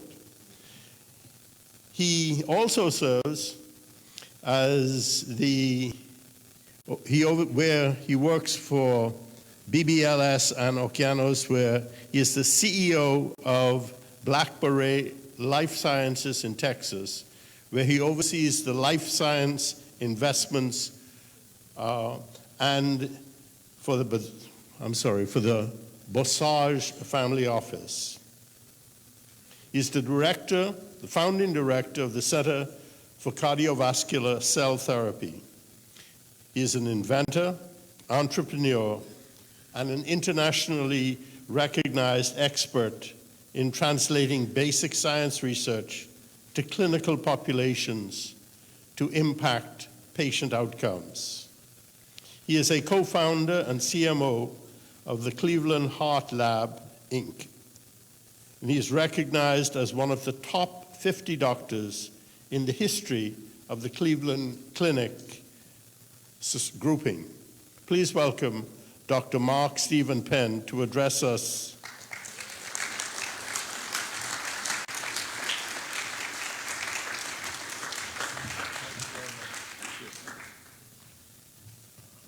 Thank you, and for the kind introduction. And I'm going to turn a little bit to the right and say to you all, any success I've ever had in my life is because of some phenomenal mentors that I've had. In my time in the Bahamas, I have met many people who will be and undoubtedly are outstanding mentors to you. And Dr. Cox in particular, who I've decided is really a force of nature, not a person, is one such person. So you guys should really be extraordinarily excited about the ecosystem that you're in. And congratulations to your teachers and your parents for having you here. It's really wonderful. I'll now address everyone else, and it's really my pleasure to talk about what the potential benefits of regenerative medicine is for the Bahamas, not necessarily for the patients. And I kind of want to make that point. I am an engineer by training, but that's a different issue. I always like to start off, why is there excitement about stem cells? And I like to make the point, it's not because we failed in medicine, it's really because we've succeeded. And we've succeeded in the 80s and the 90s to really help patients survive acute injuries, heart attacks, strokes, trauma, things of that nature. And the data in my field of cardiology is in front of you, where if you look at the probability or the chance of dying of your heart attack in the first 30 days after, it used to be 15 or 20%. We only figured out about 30 years ago the best thing to do during a heart attack is open the blood vessel that's closed. And that mortality is now well under 5%. So the challenge is people who would have passed in the past are now living, but they're living with weaker hearts. And this is true for patients who have stroke and many other acute injuries. And the promise of stem cells is trying to help restore function. And where I was recently at a conference, we were debating the concept of regenerative medicine. Are we really regenerating tissue? The real thing the patients want is to regenerate function. And that's the goal of stem cells, is to regenerate or restore function in our patients. Because as you see here, heart failure, those patients who survive their heart attack, first, their mortality is 20 to 40% in a couple years, and we really haven't made significant strides. So it's really our success in treating patients with acute problems, or the ability to live longer and develop Parkinson's disease, dementia, things of that nature, that has really brought stem cells to the forefront. It's not our failures, and I think that's important to recognize. Now, a little bit to the West and the United States, you know, it's always interesting to note that President Bush's first address to the nation in 2001 was actually about stem cells, right? I think we were at a utopic moment where we were thinking about really cool things in government, at least in the US, and he actually addressed us about stem cells. What many forget, or may not have even known, is that the headline of USA Today on 9/11 was actually that the National Academy of Sciences calls for more funding of stem cell research. So we really were at a special place that changed on that day in ways that we may never overcome. But stem cells captured the imagination of the patients, again, about living longer, not having dementia, surviving their heart attacks without heart failure, strokes without significant deficits. And it's really in that setting that stem cells came out. Now, what's interesting and I think relevant to what's happening and what the potential for the Bahamas is in regenerative medicine is shortly in that time, multiple institutes popped up in the United States, in every state of the nation.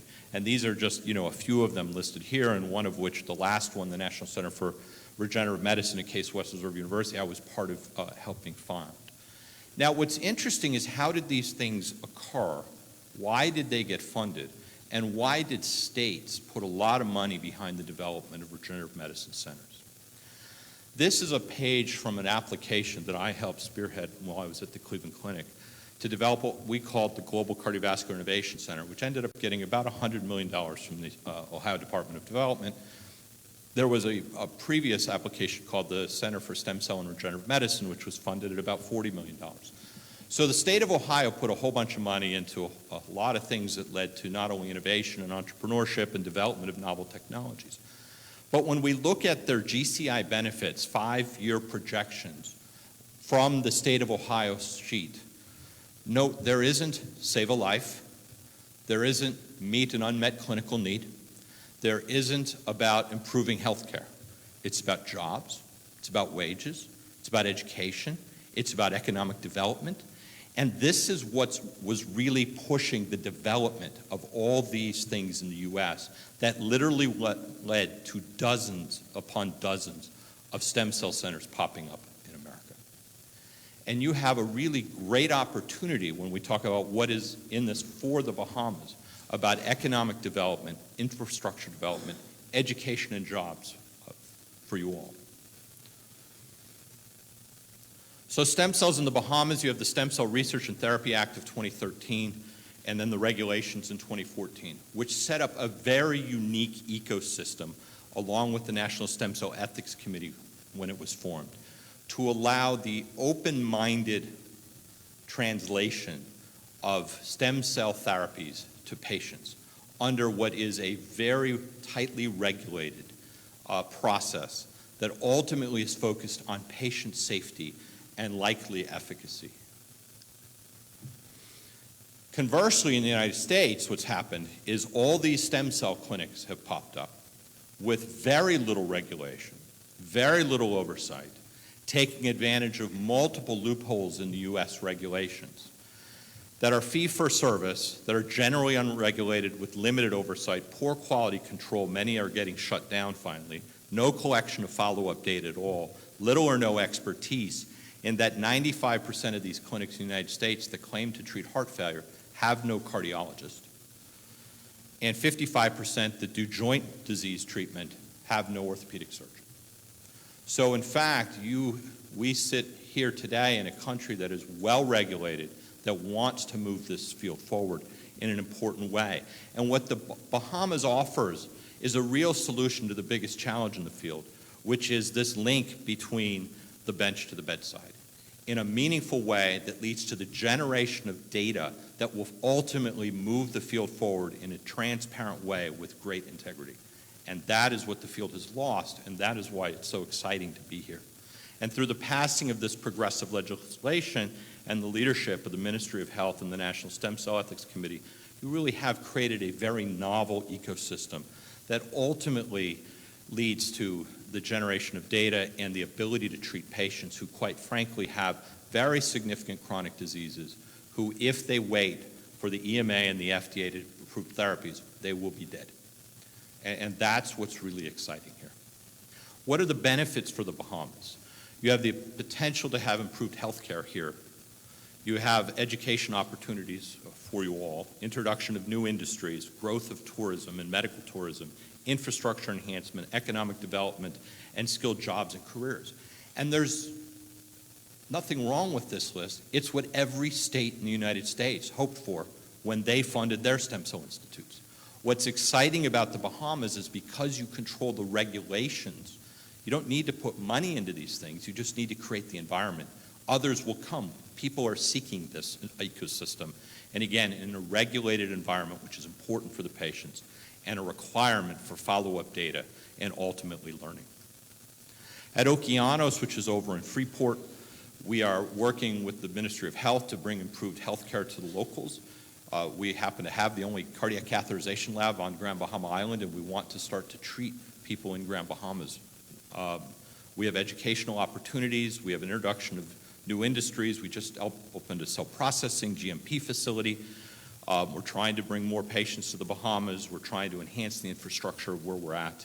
We're trying to bring more jobs to Grand Bahama and skilled jobs with real careers. A great example of this is Gabrielle Robinson, who went to Florida A&M, received her undergraduate degree. She's from Freeport. She wanted to come back. Her research advisor knew me, called me, and she's now the head of our Cell Procurement Act. We were able to bring her back to the Bahamas, and she trains with my technician at my laboratory up in Cleveland, as well as one of our groups at Rutgers.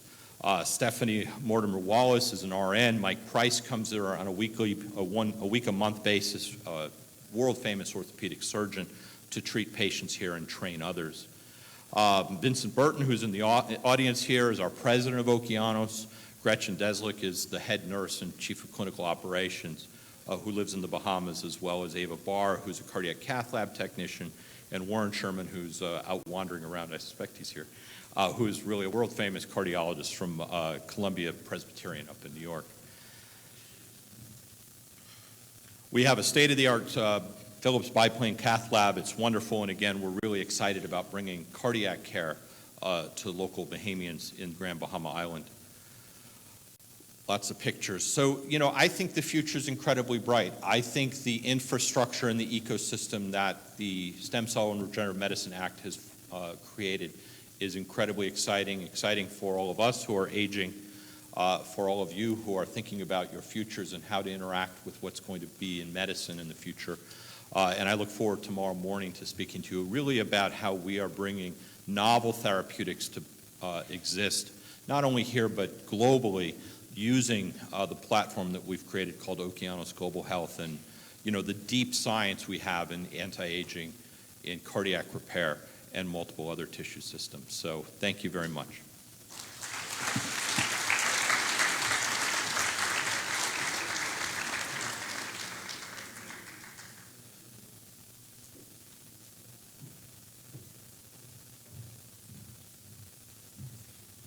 I would like to personally thank Dr. Penn for highlighting the leadership role that the Bahamas is playing in stem cell research, in bringing to our attention something that passed over the head of most of us in 2013 when the legislation was created, and for the last 4 years in the committee that Dr. Cox leads within the Ministry of Health. All too often, we take all these things for granted. We don't pay very much attention to them, except when it's happening somewhere else. And we say, why can't we have that? And here it is, we have this wonder in medicine that's happening in our Bahamas, and we are not touting it ourselves. We need to sometimes remember that just as we have produced individual human beings who have been extraordinary in so many fields, that continues, and it continues because of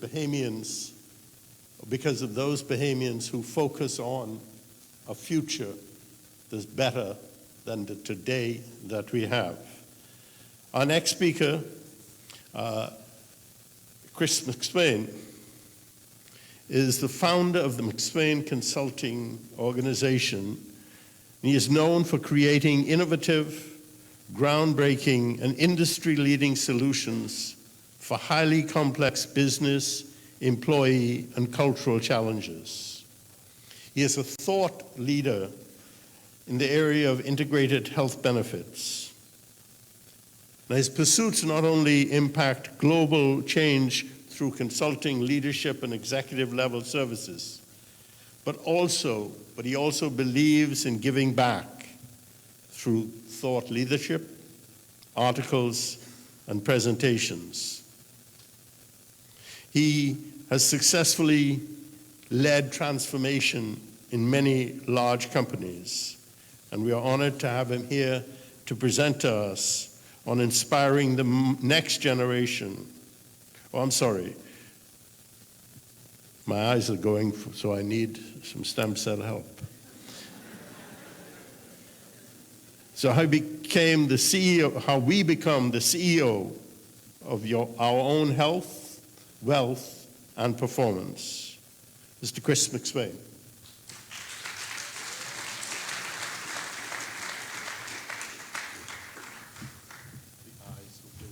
That's okay. Thank you very much. Well, as I join you today and proudly to be a part of the program, I bring myself to this point of trying to figure out where do I fit between the things that we've heard today. I have to fit somewhere between stem cell research and the fountain of youth. And I'm going to tell you, I think Dr. Sands gave me a huge help earlier when he referenced washing hands. So you look at washing hands, and you're going to say, now what in the world am I going to learn from washing hands? Well, I'm going to tell you a few things today that I hope you walk out of here and remember, just like you already know and remember, that washing your hands can change your life and save other lives too. So the things I'm going to talk about are really actually intended to be very straightforward. I've worked in some very large corporations, including Walmart, where we ran U.S. benefits for 1.4 million people. I've worried and considered a lot the health of the workforce that I'm responsible for managing. And part of what I want to do with you today is to spend a few minutes not on a highly technical topic, as a matter of fact, just the opposite. What I'm going to do is take something that we've been the focus of our conference here around health, and I'm going to place health in a much larger context that each one of us as citizens and employees I think can benefit from. Now, I will promise you a few things. If you are getting health care from the U.S., I can promise you I can save you $200,000 if you stay with me through the whole presentation. Everybody hanging for that? I haven't lost anybody through the years when I told them that. Now, I still have to live up to it, but that's okay. Hold me accountable. I do have a new term I'm going to teach you, and I'm going to give you my take on an existing term. There is a little bit of math, but I promise you no one has ever walked out because of the math being too hard. So with all that said, let's go ahead and have a little bit of fun and jump into this. So we're talking about framing questions. Now, I've worked for employers, really large employers like Walmart and Whirlpool and a whole bunch of others. If you looked at my resume, it probably looks like I couldn't keep a job. But I promise you there's a really good explanation for every job that I had. You know, people just kept asking me to solve their problems, and the bigger the place, the bigger the problems. So what I have developed, though, is most people would know me as a benefits guy. But I have actually spent a lot of time in other functions of human resources and have developed a broader perspective of our people. Health is just one component of benefits, and benefits is just one component of what employers spend on their employees every single day, and as a country, what you're spending on your citizens. So let's talk about some really big questions, like how much does my company or my country invest annually in our workforce, and is it sustainable? I mean, here's the truth behind the story in the United States. So the last probably 7 or 10 years, we've been taking compensation dollars that would normally be distributed in the form of an annual raise to pay for the increase in benefit dollars. So we've really been swapping money from one side of the table to the other side of the table. We got to do better than that. So can we optimize our investments to solve some pretty big corporate questions like employee engagement and lowering turnover? If you're running a company, boy, you sure want your employees to be engaged every day that they come in and give you their maximum discretionary effort. And if you've worked really hard to recruit somebody, the last thing you want them to do is to be turning over and going to work for somebody else. So can we help our people more effectively manage and use these investments that we make in them? It's really kind of simple. Can we control the cost for our business more effectively for our competitors? And what I'm not talking about doing here is doing things on the backs of the employees. Can we be smarter with what we already spend and at the same time increase the return on the investment that we get as a business while increasing the value of the investment that our employees receive from those investments? And then what can a company do to help employees understand the connections between the decisions they make related to their health and outcomes like their performance and their wealth? We tend to think of things in very much a silo, and I'll be talking about that a little bit more as we go along through this material together. But one of the great things you're going to experience and have already been rewarded by the speakers that have come before me is just how big of an opportunity reversing health and healthcare is, as Dr. Cox described as our big moonshot goal here for the Bahamas and everywhere around the planet. But health is connected to, is one component of a much bigger picture, and that's what we're going to be spending some time talking about. So you may say, well, Chris, this all seems pretty terrible. How can you help me figure this out? Well, actually, employers have some strategies that should be working together to help figure out these pretty big questions. Okay. So it's not unlikely to think that if you're running a major corporation, you'd have a business strategy. The 4 bullets I have listed there are common elements of any particular business strategy, a balanced scorecard, if you would. But now the business strategy should inform our people strategy. And before you get too concerned about a new term like people strategy, just think about it as having the right people in the right jobs at the right time with the right skills. That's a people strategy. If you have a business strategy, you better have the right people in the place with the right skills at the right time. Now, the people strategy should be supported by your total reward strategy, right? So this is sort of a fancy HR, I see a head going up. You've heard that before. So your total reward strategy is just an HR term for how much money do we put into our people every year. Corporations have functions called benefits and compensation and training and development. I'd like to simplify that into health, wealth, and performance. Okay, this happens every day. You may say, well, now, Chris, you've worked at a few places. Has anybody gotten it right? Well, the short answer is no. Well, why is that? I'm going to give you 2 explanations, and these are world-class organizations. I'm going to give you at least 2 explanations about why something as simple as this doesn't work as well as it should. Well, in most companies, who would you think owns the business strategy? Probably the finance department maybe, or some other part of the C-suite. Well, who owns the people and the reward strategy? In most companies, it would be the HR organization. So here's problem number 1. How many times, if you've worked in a corporation, have you seen the HR and the finance leaders going off and having lunch and having a really great time? Kathy shakes her head like, never. Well, this is a problem.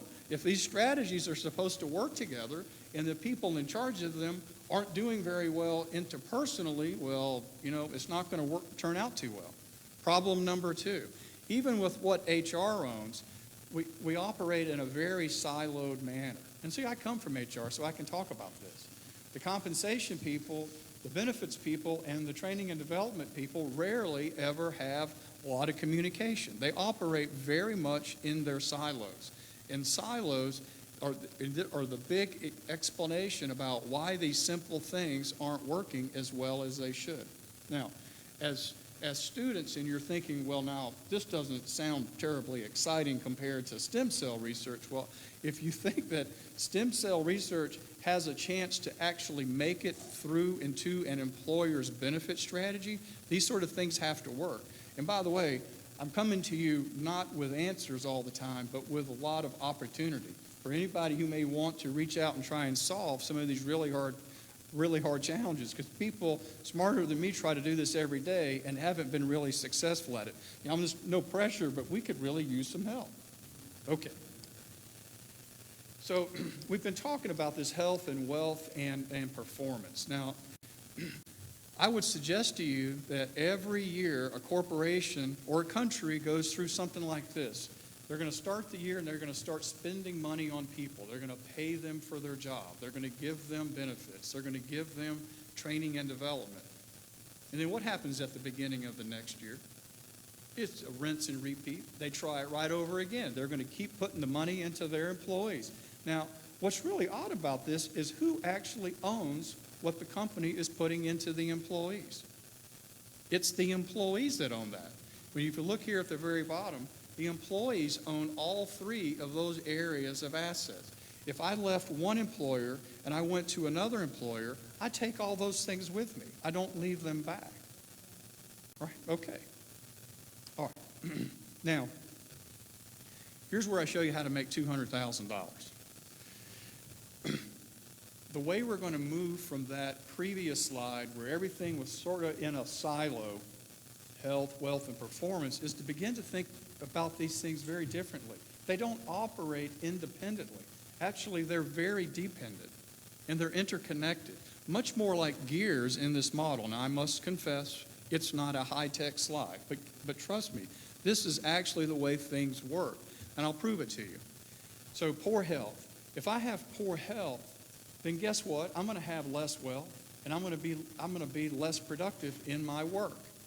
So, if you ask consultants, and they don't always agree on many things, so I'll give you a general answer. And you ask them, for the average couple, how much money are they expected to spend on health care between the time they retire and the time they expire? And they'll give you an answer saying, well, it's somewhere around $200,000 to $400,000. Well, the difference is $200,000. So now, if I take good health into retirement, which end of that scale do you think I would be on? Probably the lower end, right? Not a lot of rocket science there. So if I take poor health into retirement, guess where I'll end up being? I'll be on the higher side of that scale. So the single most important thing that you can do as a citizen, since you own your health, your wealth, and your performance, these are your assets, the single most important thing you can do is to take good health into retirement. Think about this for a minute. I'm not going to ask for any show of hands. Think about how much money you have to make, gross make, to net enough money to save $200,000. That's serious money. I don't care what country you're in. So if I'm confronted with being a little smarter with my health. And this is why everything that we're talking about is so important. All this research is to help people have better health, give them a better life. And if we do, then guess what? They're not going to have to work as long. Because think about how much longer I have to work to save the money that it takes to pay for poor health in retirement, if I even have a chance to be able to do that. And let me give you just a simple example if you're running a corporation. If you're running a corporation, a simple exercise is to look at the average balance that people may have in their defined benefit or their defined contribution program. Think about it as the company's contributions to your savings and their contributions to savings. And then ask yourself, based on everything that I know to be true, is that an adequate amount of money for these people to be able to retire? And by and large, the answer is no, and it scares corporations half to death, because guess what? If people don't have enough money to retire, they're going to have to work longer. And how's that going to work out for your people strategy?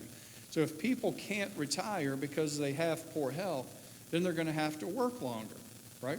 So, and the pace of change that's occurring across our planet today, the skill sets that are required in a business strategy to be successful in any given year are changing all the time. We talked earlier about textbooks being out of date by the time they're published. So where is those new skills going to come from? Is it the workforce that's in place that can't afford to leave? Or is it going to be in the new workforce that wants to come in but can't because they have people who can't leave blocking the way? So this is where business and people and reward strategies can be incredibly important to get right, but often why corporations don't do as much as they can to be able to figure this out. And what I'm trying to do is to give you a perspective of someone who has run multi-billion-dollar benefit programs as a perspective of what it's like of helping others understand the bigger picture. So let's just take a moment. Every year when we have a thing called open enrollment in the U.S. where people make some decisions about what benefits they want, year over year, it would break my heart. I would see people making decisions based on price alone, because to them benefits was simply something that they were going to make probably a 15-minute decision on. People spend more time trying to figure out and research the TV they're going to buy than the benefits that they're going to consume.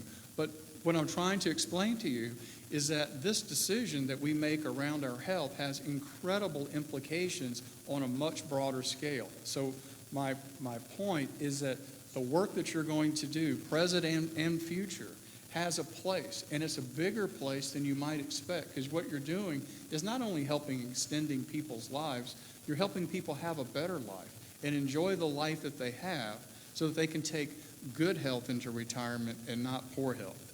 Okay. Well, here's the new term. Okay, so if I'm going to think about this thing as health, wealth, and performance, and these are assets, what if you thought about it like a portfolio? So if you have a portfolio of, like in the U.S., something called a 401k, some savings vehicle, you've got stocks and bonds. There's some combination of funds that you manage and call it a portfolio. Well, I'm going to suggest to you that this health, wealth, performance portfolio could also be termed my personal value. This is another name for what I would call my combination of assets that it's up to me to manage. So now, let's take human capital, which is one of the framing questions that I mentioned in my opening. So how can we define this? So if I sum all the personal value of my employees in my workforce, I would suggest to you that that's another way of defining the human capital of my organization.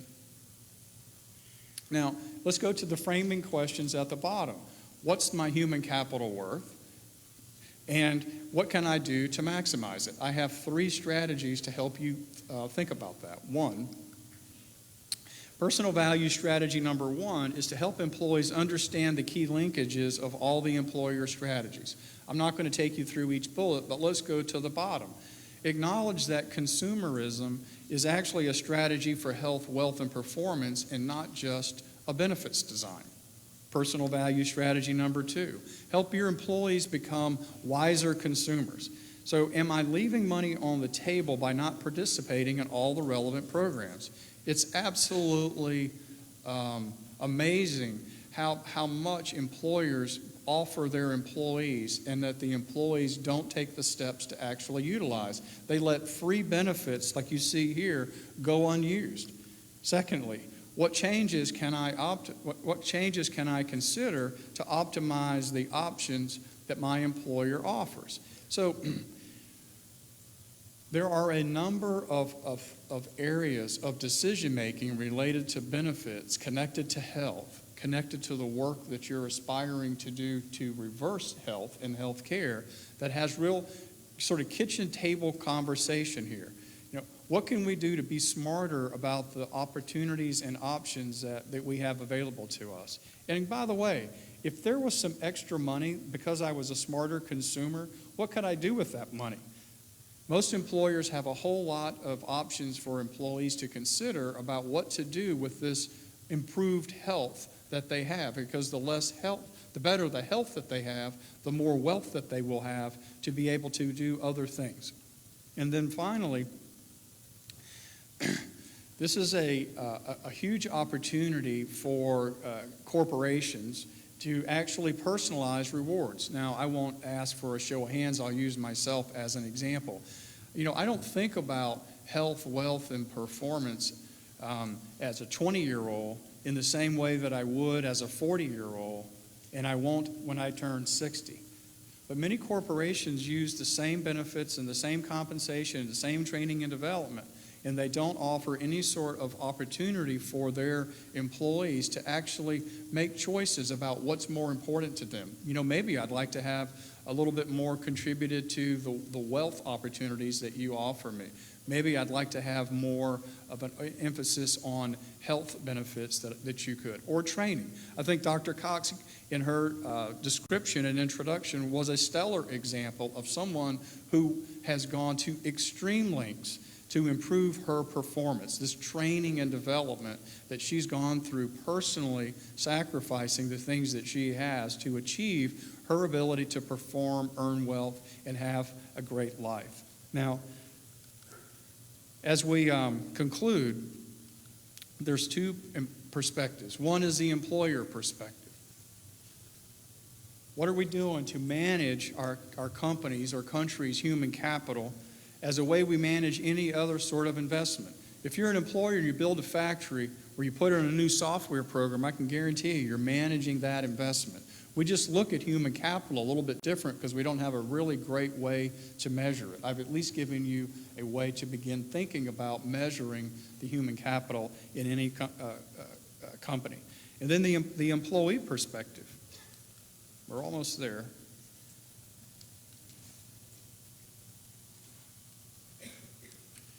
Well, I can't get the employee's perspective to come out, so I'm going to give it to you myself. And the employee perspective is, what am I doing as a consumer to manage my portfolio, my health, my wealth, and my performance? That's my personal value. And every one of us in here owns all of that. Nobody's going to take it away.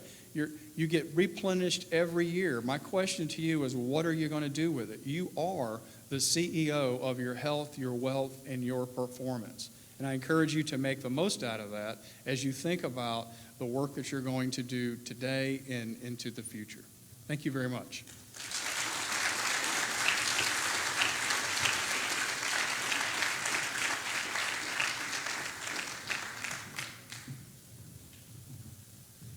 Well, I'd like to thank Mr. McSwain for his presentation and for bringing home to us, I think, that we have a right as human beings to own ourselves and that which affects us.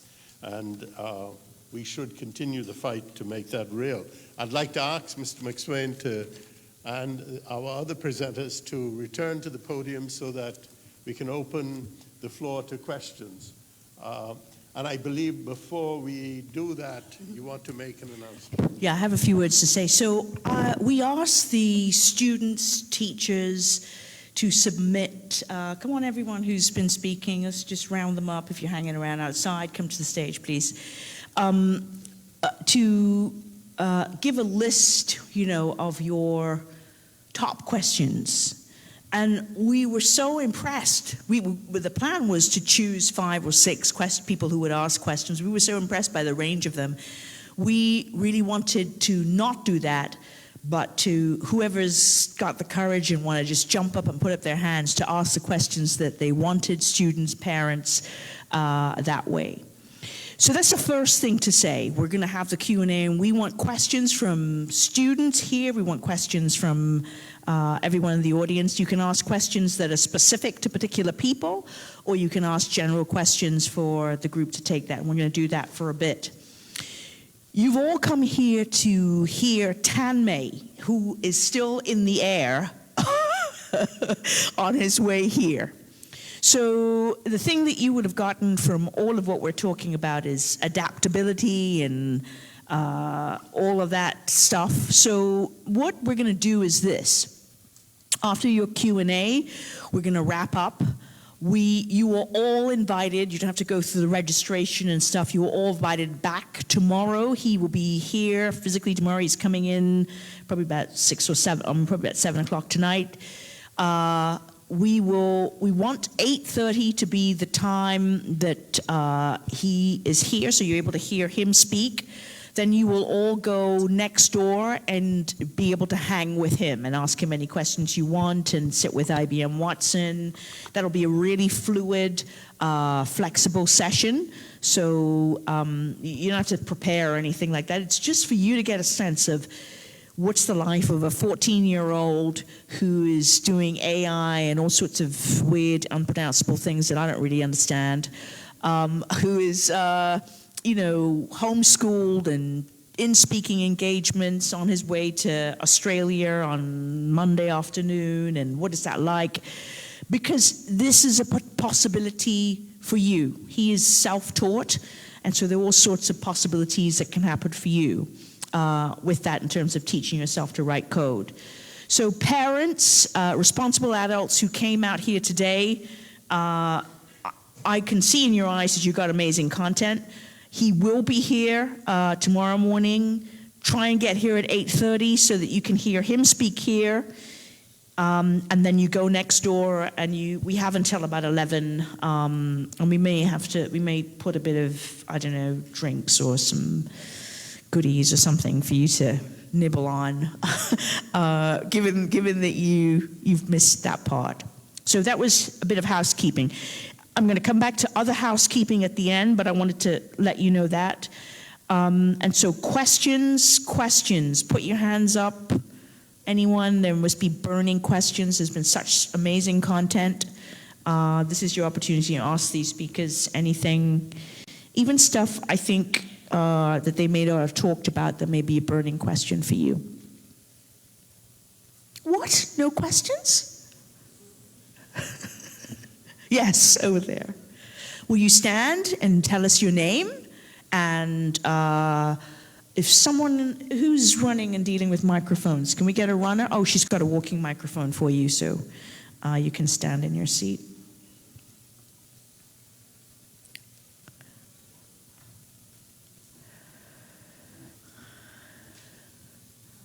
Is it on? It's not on. Is it on?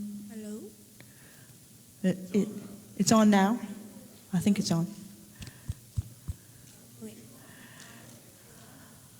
Yeah.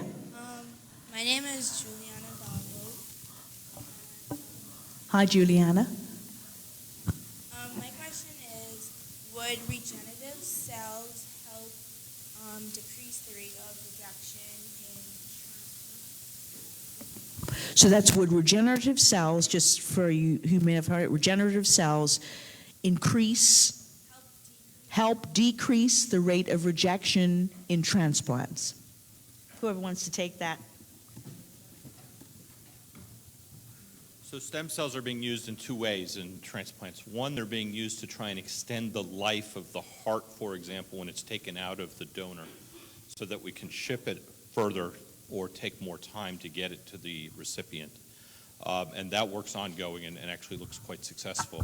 There have been some who have added stem cells, particularly what's called a mesenchymal stem cell that changes how the immune system works, along with the organ to try and decrease the need for rejection meds. And there's some evidence that that is going to be positive, but that's still ongoing and unproven. Thank you. Other questions? Students, teachers, question over here. Lots of questions. Excellent. Okay. Gentlemen. Oh, man, that's a voice. Bring it on.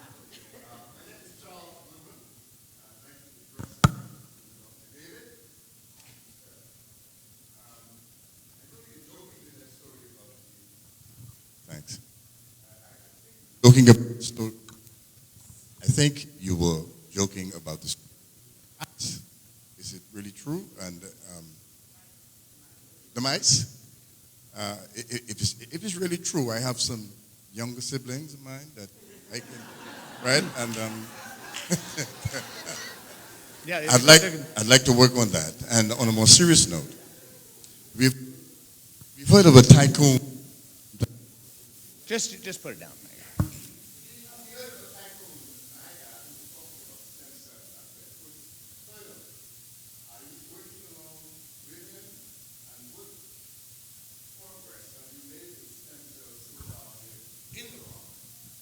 Oh, so we have not started our project in the Bahamas yet. So Maxwell Biosciences has not started our particular project yet.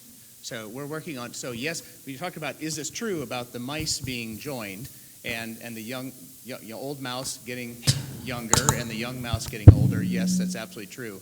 And then what they did is I'll tell more about this tomorrow, but you can take plasma from the young mouse and then put plasma in the old mouse, and you mimic the same effects. So you don't have to. And then what really makes a very big difference is the quality of the plasma, right? Obviously, you look.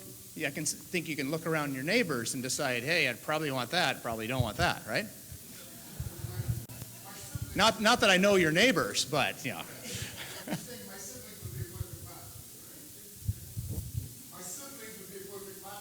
Well, no, they would not. Well, there's a lot of detail. There's a lot of details, and there's this whole thing called consent too. So.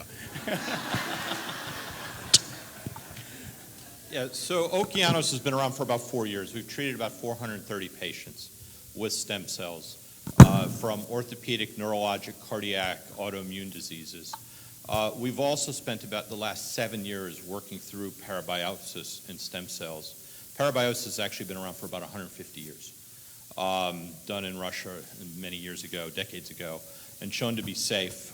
We actually, and I'll go through it tomorrow, but a technique where you don't need a sibling. We actually get young, healthy donors who give us their stem cells, and we actually bathe your stem cells against those young, healthy stem cells, and we've actually isolated it down to what the protein targets are and what's called small RNAs that alter the biology, and all that work will get published soon. And we've in collaboration with the National Stem Cell Ethics Committee, have put in place a clinical protocol where we've now treated 3 patients with this. And the advantage to the approach is we're changing the stem cells so the patient gets consistent benefit over time. And we now have clear evidence of 8 and 9 months out of actually restoring patients' immune systems and ability for stem cell repair in ways that just haven't been seen before.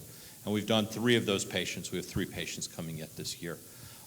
So those are the kinds of things that, frankly, in the United States, I'd be millions of dollars in a decade away from being able to do, because recognize the FDA does not recognize aging as a disease, so therefore you can't treat aging. And so this is part of the ecosystem that's been created here. Fantastic. So I believe we have a question over here, and then yourself a question over there. Others, if you have questions, if you would try and make your way to the microphone so that there's a queue developing. You first and then you. Yes, my name is Christine Salter. I'm an integrative physician from the US and work in oncology. And we know that in cancer, stem cells drive the malignant process. So I'm wondering, what are you doing with patients with cancer who need stem cells for cardiac issues? So part of the basic science work I've been involved in for a couple of decades now is trying to understand how we have an endogenous pool. We all have stem cells in every organ of our body. the question we asked is, why don't we repair ourselves? And what we've recognized and hypothesized back then, but now is true, is the idea that we as mammals have evolved to scar instead of heal in an attempt to minimize tumor. And the things that we found that make stem cells work incredibly well are things that tumors turn on to help them sustain themselves. So in fact, we're kind of working across purposes. We don't cause tumor. We could feed it if it wasn't already feeding itself really well. And that's ultimately, and reference one of the earlier talks, led us to this concept that patients are the healers or scarers. Healers die of cancer, scarers die of heart disease. So if you heal really well, you help feed tumor and you grow tumor. If you scar, you get heart disease and stroke and heart attacks. And you know, we talk about families who all die of cancer or all die of heart disease. The reality is it's that microenvironment and what we support in our bodies. And then the idea that heart disease and cancer aren't two different diseases, they're two different responses to injury. And as mentioned before, the real key is minimize your injuries, because your body's going to respond, and it may respond in one direction or the other. Stem cells in regenerative medicine may or may not help heart disease, and actually Josh Hare's part of a trial looking at whether stem cells can prevent heart damage in the setting of chemotherapeutics, called the Seneca trial, if I'm right, Josh is. He's here, and certainly I'm sure he can answer the question. But what we're very interested in fact, I just had conversations with MD Anderson last week, is can we use stem cells to restore function in patients who have survived cancer? Because as patients are surviving tumor, heart failure, dry mouth, bad skin, lots of problems, and can we actually do regenerative therapies to help restore function in patients who have frankly lost function because they've been trying to be treated for their tumor? And I think that's an incredibly exciting direction to go. And in fact, Dr. Bossarge, who founded Blackberry Life Sciences, is about to support a fellowship at the American Association of Cancer Research to try and drive this type of research, because we think it's a really important use of stem cells to help cancer survivors. I want to just add to that question and issues around it. You need to be tomorrow for the Advances in a Regenerative Medicine session, because we will also have Dr. Mike Stein from Oxstem, and they've been doing some really interesting work with stem cells and small molecules. And you'll be hearing different talks from some of these speakers that will elucidate, go into more details on that. So really great question. Thanks for that question. Lady? Yes, good afternoon. I'm Sibelia Key. Can you speak a bit more slowly? Yeah. I am Sibelia Key, and I am a math teacher. And as I see that this conference is framing questions, I would like to know if they are framing the questions in terms of this data mining and the regenerative medicine being democratized to all in the way that the Salk vaccine or the HEALinc screen policy was established, so that, for example, if we have beta cell regeneration, if that could be available to all diabetics. Yeah, you're asking a very important question that cuts across not just the science and the data, but the ethics and the distributive justice and the regulatory components. So make sure you find a way to come back to, we have a specific session where we have experts who are going to tackle that. But it does sound like your question is something that perhaps Q might speak to. Thank you.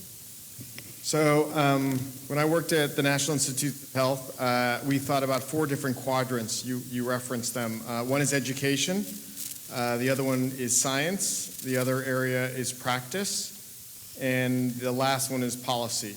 So when it comes to any issue, you have to, for example, on the topic like stem cells or regenerative medicine or artificial intelligence or data mining, I think there needs to be a broad level of education across and a discussion with all those stakeholders at the table talking about those issues and understanding and having a common language to understand those issues. So education is very essential foundationally.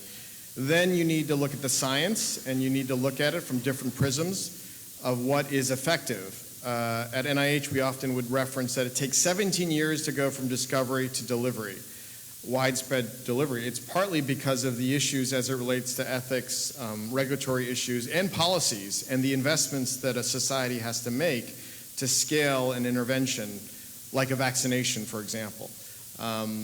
If you think about, and so a lot of these new technologies, I believe, with the way in which data and knowledge is more accessible, we're more having a common education and awareness, and the fact that we are transparent about the science. I remember the days when I had to go to a library to get all the knowledge and look up and make copies of articles that I would pass out as a medical student to the residents. I mean, those days are over. You can access that knowledge right off the internet. And so knowledge is more accessible. I think programs and policy makers, I mean, I think we live in an age where, and having served as a policymaker in the NIH and also at HHS during Obamacare, I think there's a huge role for policymakers to expand access to a lot of these new technologies. But you need to have the evidence, you need to have the education, you need to have the appropriate programmatic understandings, the practice, and then you typically can apply policies broadly. So that's how I think about it: education, science, programs, and policies. Thanks. Good evening, I'm Randolph Bowlin. And first of all, I'd like to commend the parents and the students for being here. I think these are the ones who will be the scholars who can endure lectures for 4 or 5 hours. Yes, to this point, I want to just point and thank Doctors Hospital, one of our sponsors, who have been critical in this, in the organizational aspect of this roundup. So really, really much respect to them for that. And so that's, just wanted to add that and go into your question. Thank you. I also noticed the word purpose used twice or by 2 other presenters, and so I underscore that. And now I have a question for our very first presenter with AI. I noticed there were at least 3 definitions for AI. Artificial intelligence, we have activated, I have it on the line here. You mean principles, or at the end, the purpose, transparency, and augmented intelligence and actionable insights. Yes. Right. Yes, so yes. Insights, and they were all AI. So I want to know if we can use them interchangeably. Yes. Okay. Thank you, sir. I think I get a little uncomfortable because we use terms to try to make them more accessible to a broader public, and so artificial intelligence has. We at IBM want it to be more accessible, and we want to highlight the potential of AI. And there are debates, as you know, Elon Musk and many others have articulated that AI will lead us down a bad path. And this is where the ethics and the discussion is very important. But augmented intelligence and actionable insights are the ones that I like to use, yes. Yes, I think that's one way that involves the human element. All humans are cornerstone. So if I were to use a metaphor, I like the metaphor Star Trek. Anyone like Star Trek here? All right, I like Star Trek. So if you go into Star Trek and you see the captain or Spock or Dr. McCoy, they all use the computer. It's ubiquitous, it's accessible, but ultimately the humans make the decisions. They build the relationships. And so I like to think of AI as being a part of the team. And obviously, as you evolve in Star Trek, there are new types of AI, like Data is a character, and there are many characters where there's an AI character. So I think of it that way. I heard the term big data, and I heard the term deep data. Deep data was used by another presenter. Are those 2 connected? Deep data and big data. So I'll just choose big data, and I have my own perspective on deep data. But to me, big data is all the data that we all have, the volume of data, the 300 million books worth of data that each of us will produce: clinical, genomic, social, environmental, behavioral. I like to say it's 10, 20, 30, 40%. There's some studies that show that on average, 10% of all health outcomes are related to clinical, maybe 20 to 30% genomic, 30 to 40% social environmental, and 40% behavioral. They all overlap. This is in health affairs in terms of looking at different perspectives, but these are all the factors that contribute to health. So that's the perspective of big data. Deep data, in my view, is depth in all those areas. But I don't know. I'll just clarify the way I was using that term.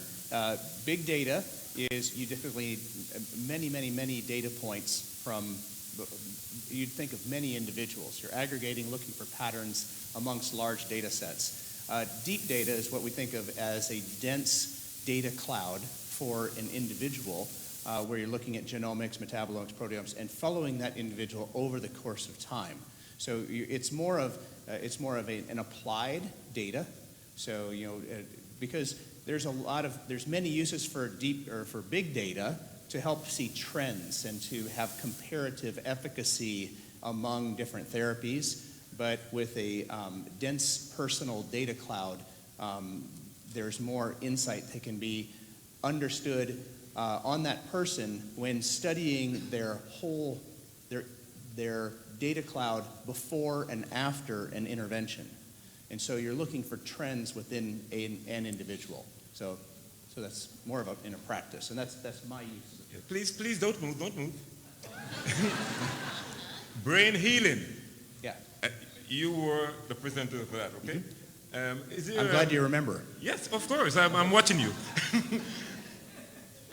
Is there what's the hope, brain healing for Parkinson disease? Mm-hmm. How because hereditary? What's the breakthrough or the? I think there's a lot. For Parkinson's disease is the question, and I think there are. Again, if we look at the body as a system, and go back and say,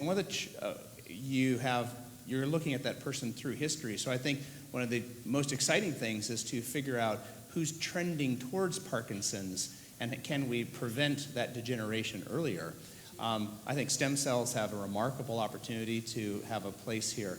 But an important understanding is that it's thought that by the time somebody starts having symptoms of Parkinson's, they've lost nearly 90% of the neurons that are helping control their stability.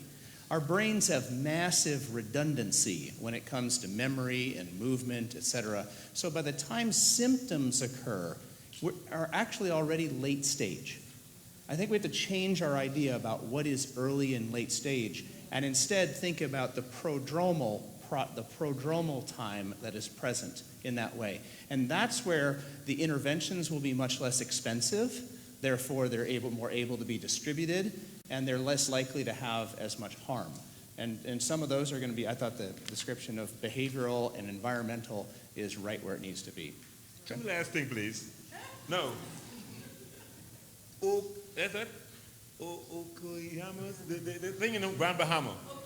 Yes. Okayama. Is it a private entity or a quasi-state partnership with the Bahamian government? Or No, it's a private entity. Private. And it's still operating and running well? Absolutely. Thank you very much. And last but not least, for the last presenter. The last presenter said he's going to give some maths, but I didn't get the maths, so I'm still waiting for the maths. You definitely missed your calling, brother. I mean, that's just, I love it. Thank you for the questions. I mean, I'm kind of teasing you, but I get very excited that you have that range of questions. So this is fantastic. So what was the last question before you ran away? About the math? Yes, I'm still waiting for maths. I'm waiting for some maths from the last presenter. Oh, some maths. Okay, so we have one more question over here, and then I'm going to do housekeeping, because you've all been sitting in one. I'm impressed by you sitting in one place, which, by the way, is not that healthy. So, I don't want to be responsible for your ill health.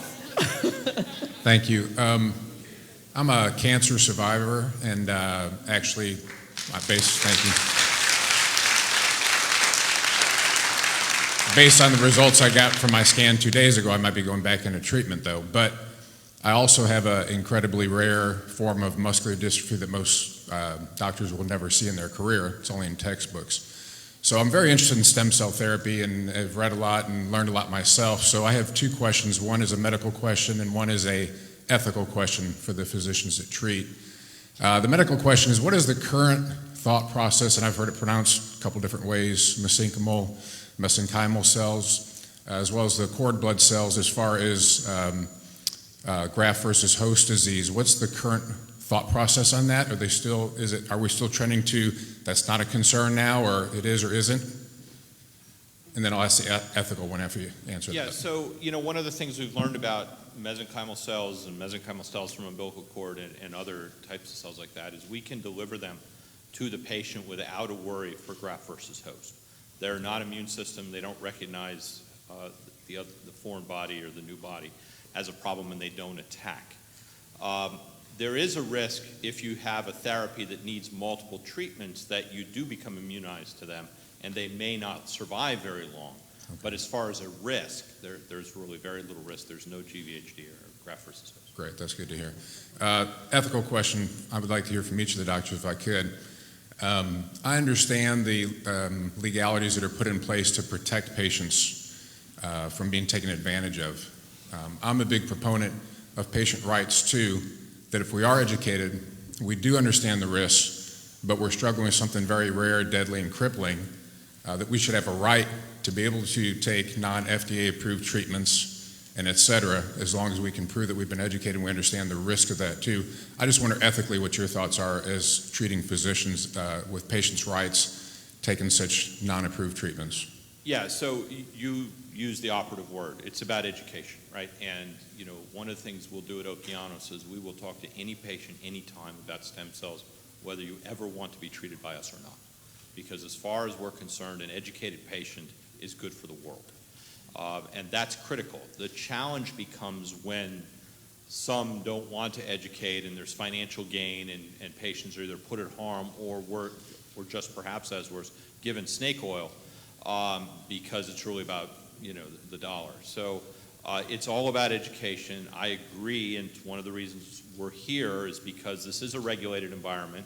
The patient can get some reassurance that we've been reviewed and will be reviewed. We will educate, and we will be able to treat with things that we couldn't treat elsewhere. Thank you. So I think that's an incredibly important question, because I'm a big proponent of healthcare freedom, and we are responsible for our bodies. Each one of us get only one, and it has an expiration date at the present time, right? And we're responsible 100% for that. And so to have the opportunity to engage in the therapies and with the providers that we choose, I think that should always be our right. I think your comments on education are right on, because there's a position, there's an asymmetric power distribution when you're a doctor and a patient, right? And a doctor says, well, these are doctor's orders, right? And so that's where the adequate protections need to be in place. And one of the things that Bahamas has done very well, and the Stem Cell Ethics Board, in looking at these innovative therapies, how can it be accelerated for implementation at the same time protect those that are involved, and look that this can be a technology that can be extrapolated out to a larger population so that there is benefit down the road. You can these studies are expensive. What we're doing is a very expensive process of analysis and intervention.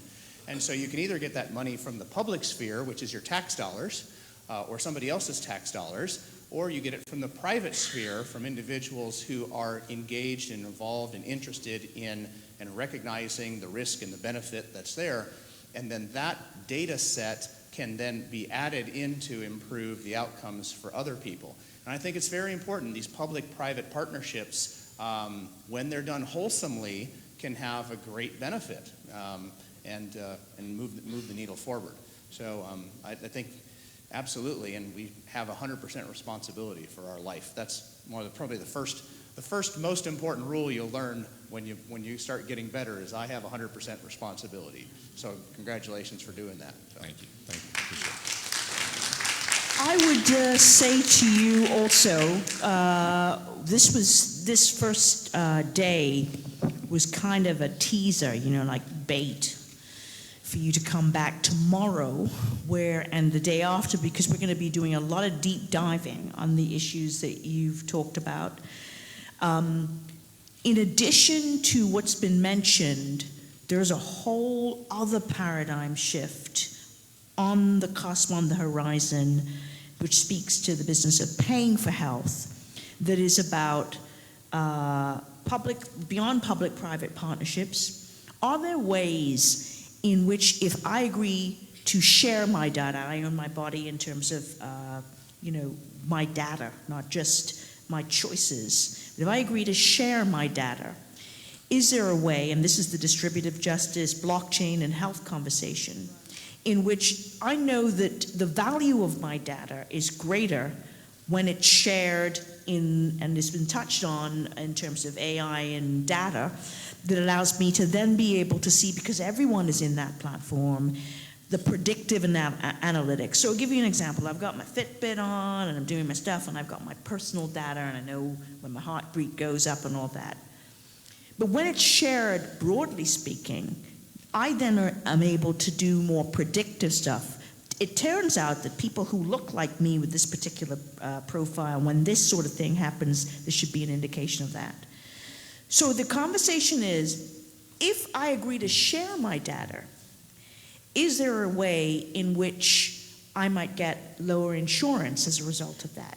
Are there ways, we have ways in which we can have a different way of seeing the value of data, which means I'm not just in terms of my health and choices, but my choices also have value. And is that value that can be traded so that we have a different way of seeing about paying for health and those choices. So you're going to hear more about that. We're going to be in those conversations over tomorrow. You also touch on the ethics part of that. We're not doing enough in my mind about education, because education isn't just looking at this consent form. We can be much more creative in terms of consent and education. Why not video? Why not I get a short? There's a whole way in which I can educate patients. So we're going to be talking about that. And we're going to be talking with some of the people who designed and developed the stem cell laws of the Bahamas around what was the thinking and beyond that. So your questions today have been fantastic. I'm saying if you didn't buy, see, I missed my calling. It's clearly I'm a promoter, okay? So if you didn't buy your tickets for the whole summit, you need to go online, register, because this was just a snifter of what there is to come. All of you on this side of the room, the parents, the teachers, you need to come back here tomorrow. There's Tanmay, and then there's sitting and chatting with Tanmay in a very informal way and some of those questions. And if you come back in the plenary session around 8:30, you'll get a bit of a snifter, but for the rest of that time, you'll be next door. I have some other housekeeping announcements. What else am I talking about here? Awards dinner. You've met some of these speakers just in passing. You can be in a deeper conversation with them over dinner at the awards dinner, which is tomorrow night, in which many of our honorees will be there, and some of our people are just coming in overnight for that tomorrow. The price is $50. You need to go online and just purchase yourself an awards dinner ticket. We have a limited number of slots. We need to know by tomorrow morning what the number is so that you're in. That's on my list of things. We start tomorrow morning at 8 o'clock. If those of you who are early birds like me want to come in for yoga, we will be having yoga between 7:30 and 8. So we have our local yoga guru who looks like one of those yoga guys. You know how they look all bendy and flexible and whatever, and he's our Bahamian yoga guru. And this will be here so that you can stretch and be a bit more healthy in terms of the movement. So that's tomorrow morning. Make sure that you're here at 7:30 for yoga. We start promptly at 8 o'clock. We've got a lot of content, a lot of interesting stuff, so I don't want you to be late. And then speed mentoring. So we talked a bit about mentoring, and people say, what is this speed mentoring thing you're talking about? If you see some of these speakers here who have all been open to being mentors, and you think I'd like to have a quick conversation with him and maybe exchange business cards and maybe we do some stuff together, you need to make sure you're at the desk and write your name down for mentoring. And if you're a mentor, you want to be a mentor, you need to sign up on that side in terms of selected lists. I'd love to have done this digitally for you, but minimal viable product. I want to remind you of the statement. I always say to people, they're all laughing because I've been emailing this all along. Any glitches, I just blame it on the founder of LinkedIn, who said, if you're not slightly embarrassed by your minimal viable product, you've gone to market too late. Okay, so we didn't go to market too late, but there are some glitches. So the sign-up sheet for mentoring is old school, that's pen and paper, and the list is outside for that. And then partnership luncheon. We have some very exciting, we've been touching on this blockchain stuff, very exciting partnership opportunities at lunch. We'll be having a luncheon, I think, for a limited number of people. So if you're seriously interested in what Abaco Neem Farm is doing, and they're wanting to evolve into an optical health center, I brag about them all the time. They're the only certified organic farm in the country. They've been operating for 25 years. It's an extraordinary place. And so they're going to be sharing about that and expanding that for optimal health. And we also, if you go outside, you'll see Better, B-E-T-R, and that is all about data sharing, blockchain. So he's going to be sharing some really exciting stuff, multi-million-dollar project, which will be happening in the Bahamas. So if you want to do that, you have to sign up for the partnership lunch. So it's free. It's free. You just sign up for that. We just need to know the numbers. And I think that's all in terms of my housekeeping. Was there something else? Yes. So you've had these sheets, these kind of black and white sheets. I want you to know we're very excited to tell you, because there have been so many changes, we've gone back to these scribbly looking sheets. But we will be emailing you a commemorative ebook electronically with the detailed schedule and the specifics around the speakers. All of that will be very beautiful. You see my fantastic slides? The guy who did this is Sherrado Sands, who's our graphic person. So we'll be sending that to you so that you get a commemorative ebook about what's really going on. I want to thank, in particular, our team. This would not be possible without our team. I share with you the first thing, this is the first thing everyone would do, is I have not even organized so much as a birthday party. So it's really as a result of a big team that this has happened. We have our steering committee members. Please go online and see who specifically they are. We have Dr. Yagnik here, and I can see Martin McGlynn over there, and there are others. Forgive me, I'm a little tired if I don't see you. I want to thank people like Victoria, our event person outside, Rachel, Alia, who's disappeared and is doing all that kind of social media wizardry, Byron Woodside, who is registering you as you came in, and it's divine intervention that we have Kirsten and Marley here. I ran into them in a cafe last week, was talking about all this summit stuff and whatever. She agreed to fly down from LA. Her clients and her are Britney Spears and Jay-Z and all those guys. And so they flew in from on the red eye last night, one of them, Kirsten, and the other one night before, to work with our team to get this off the ground. So, the gods are on our side. And I really want to thank them. But I particularly want to thank you because you came. Every time I've walked in and out of this room and seen you here, I've just not been able to believe my eyes. I can't believe it's happened. They're actually here. So you came. And if you had not come, this wouldn't be. So thank you for coming. Go have a great dinner. See you tomorrow morning, 7:30 for the yogis. 8 o'clock for everyone else. Sign up for what you want to do. And teachers, students, we want to see you tomorrow, please. You've been a great gift to us, and you get to talk to Tanmay and spend some time with him. Thank you.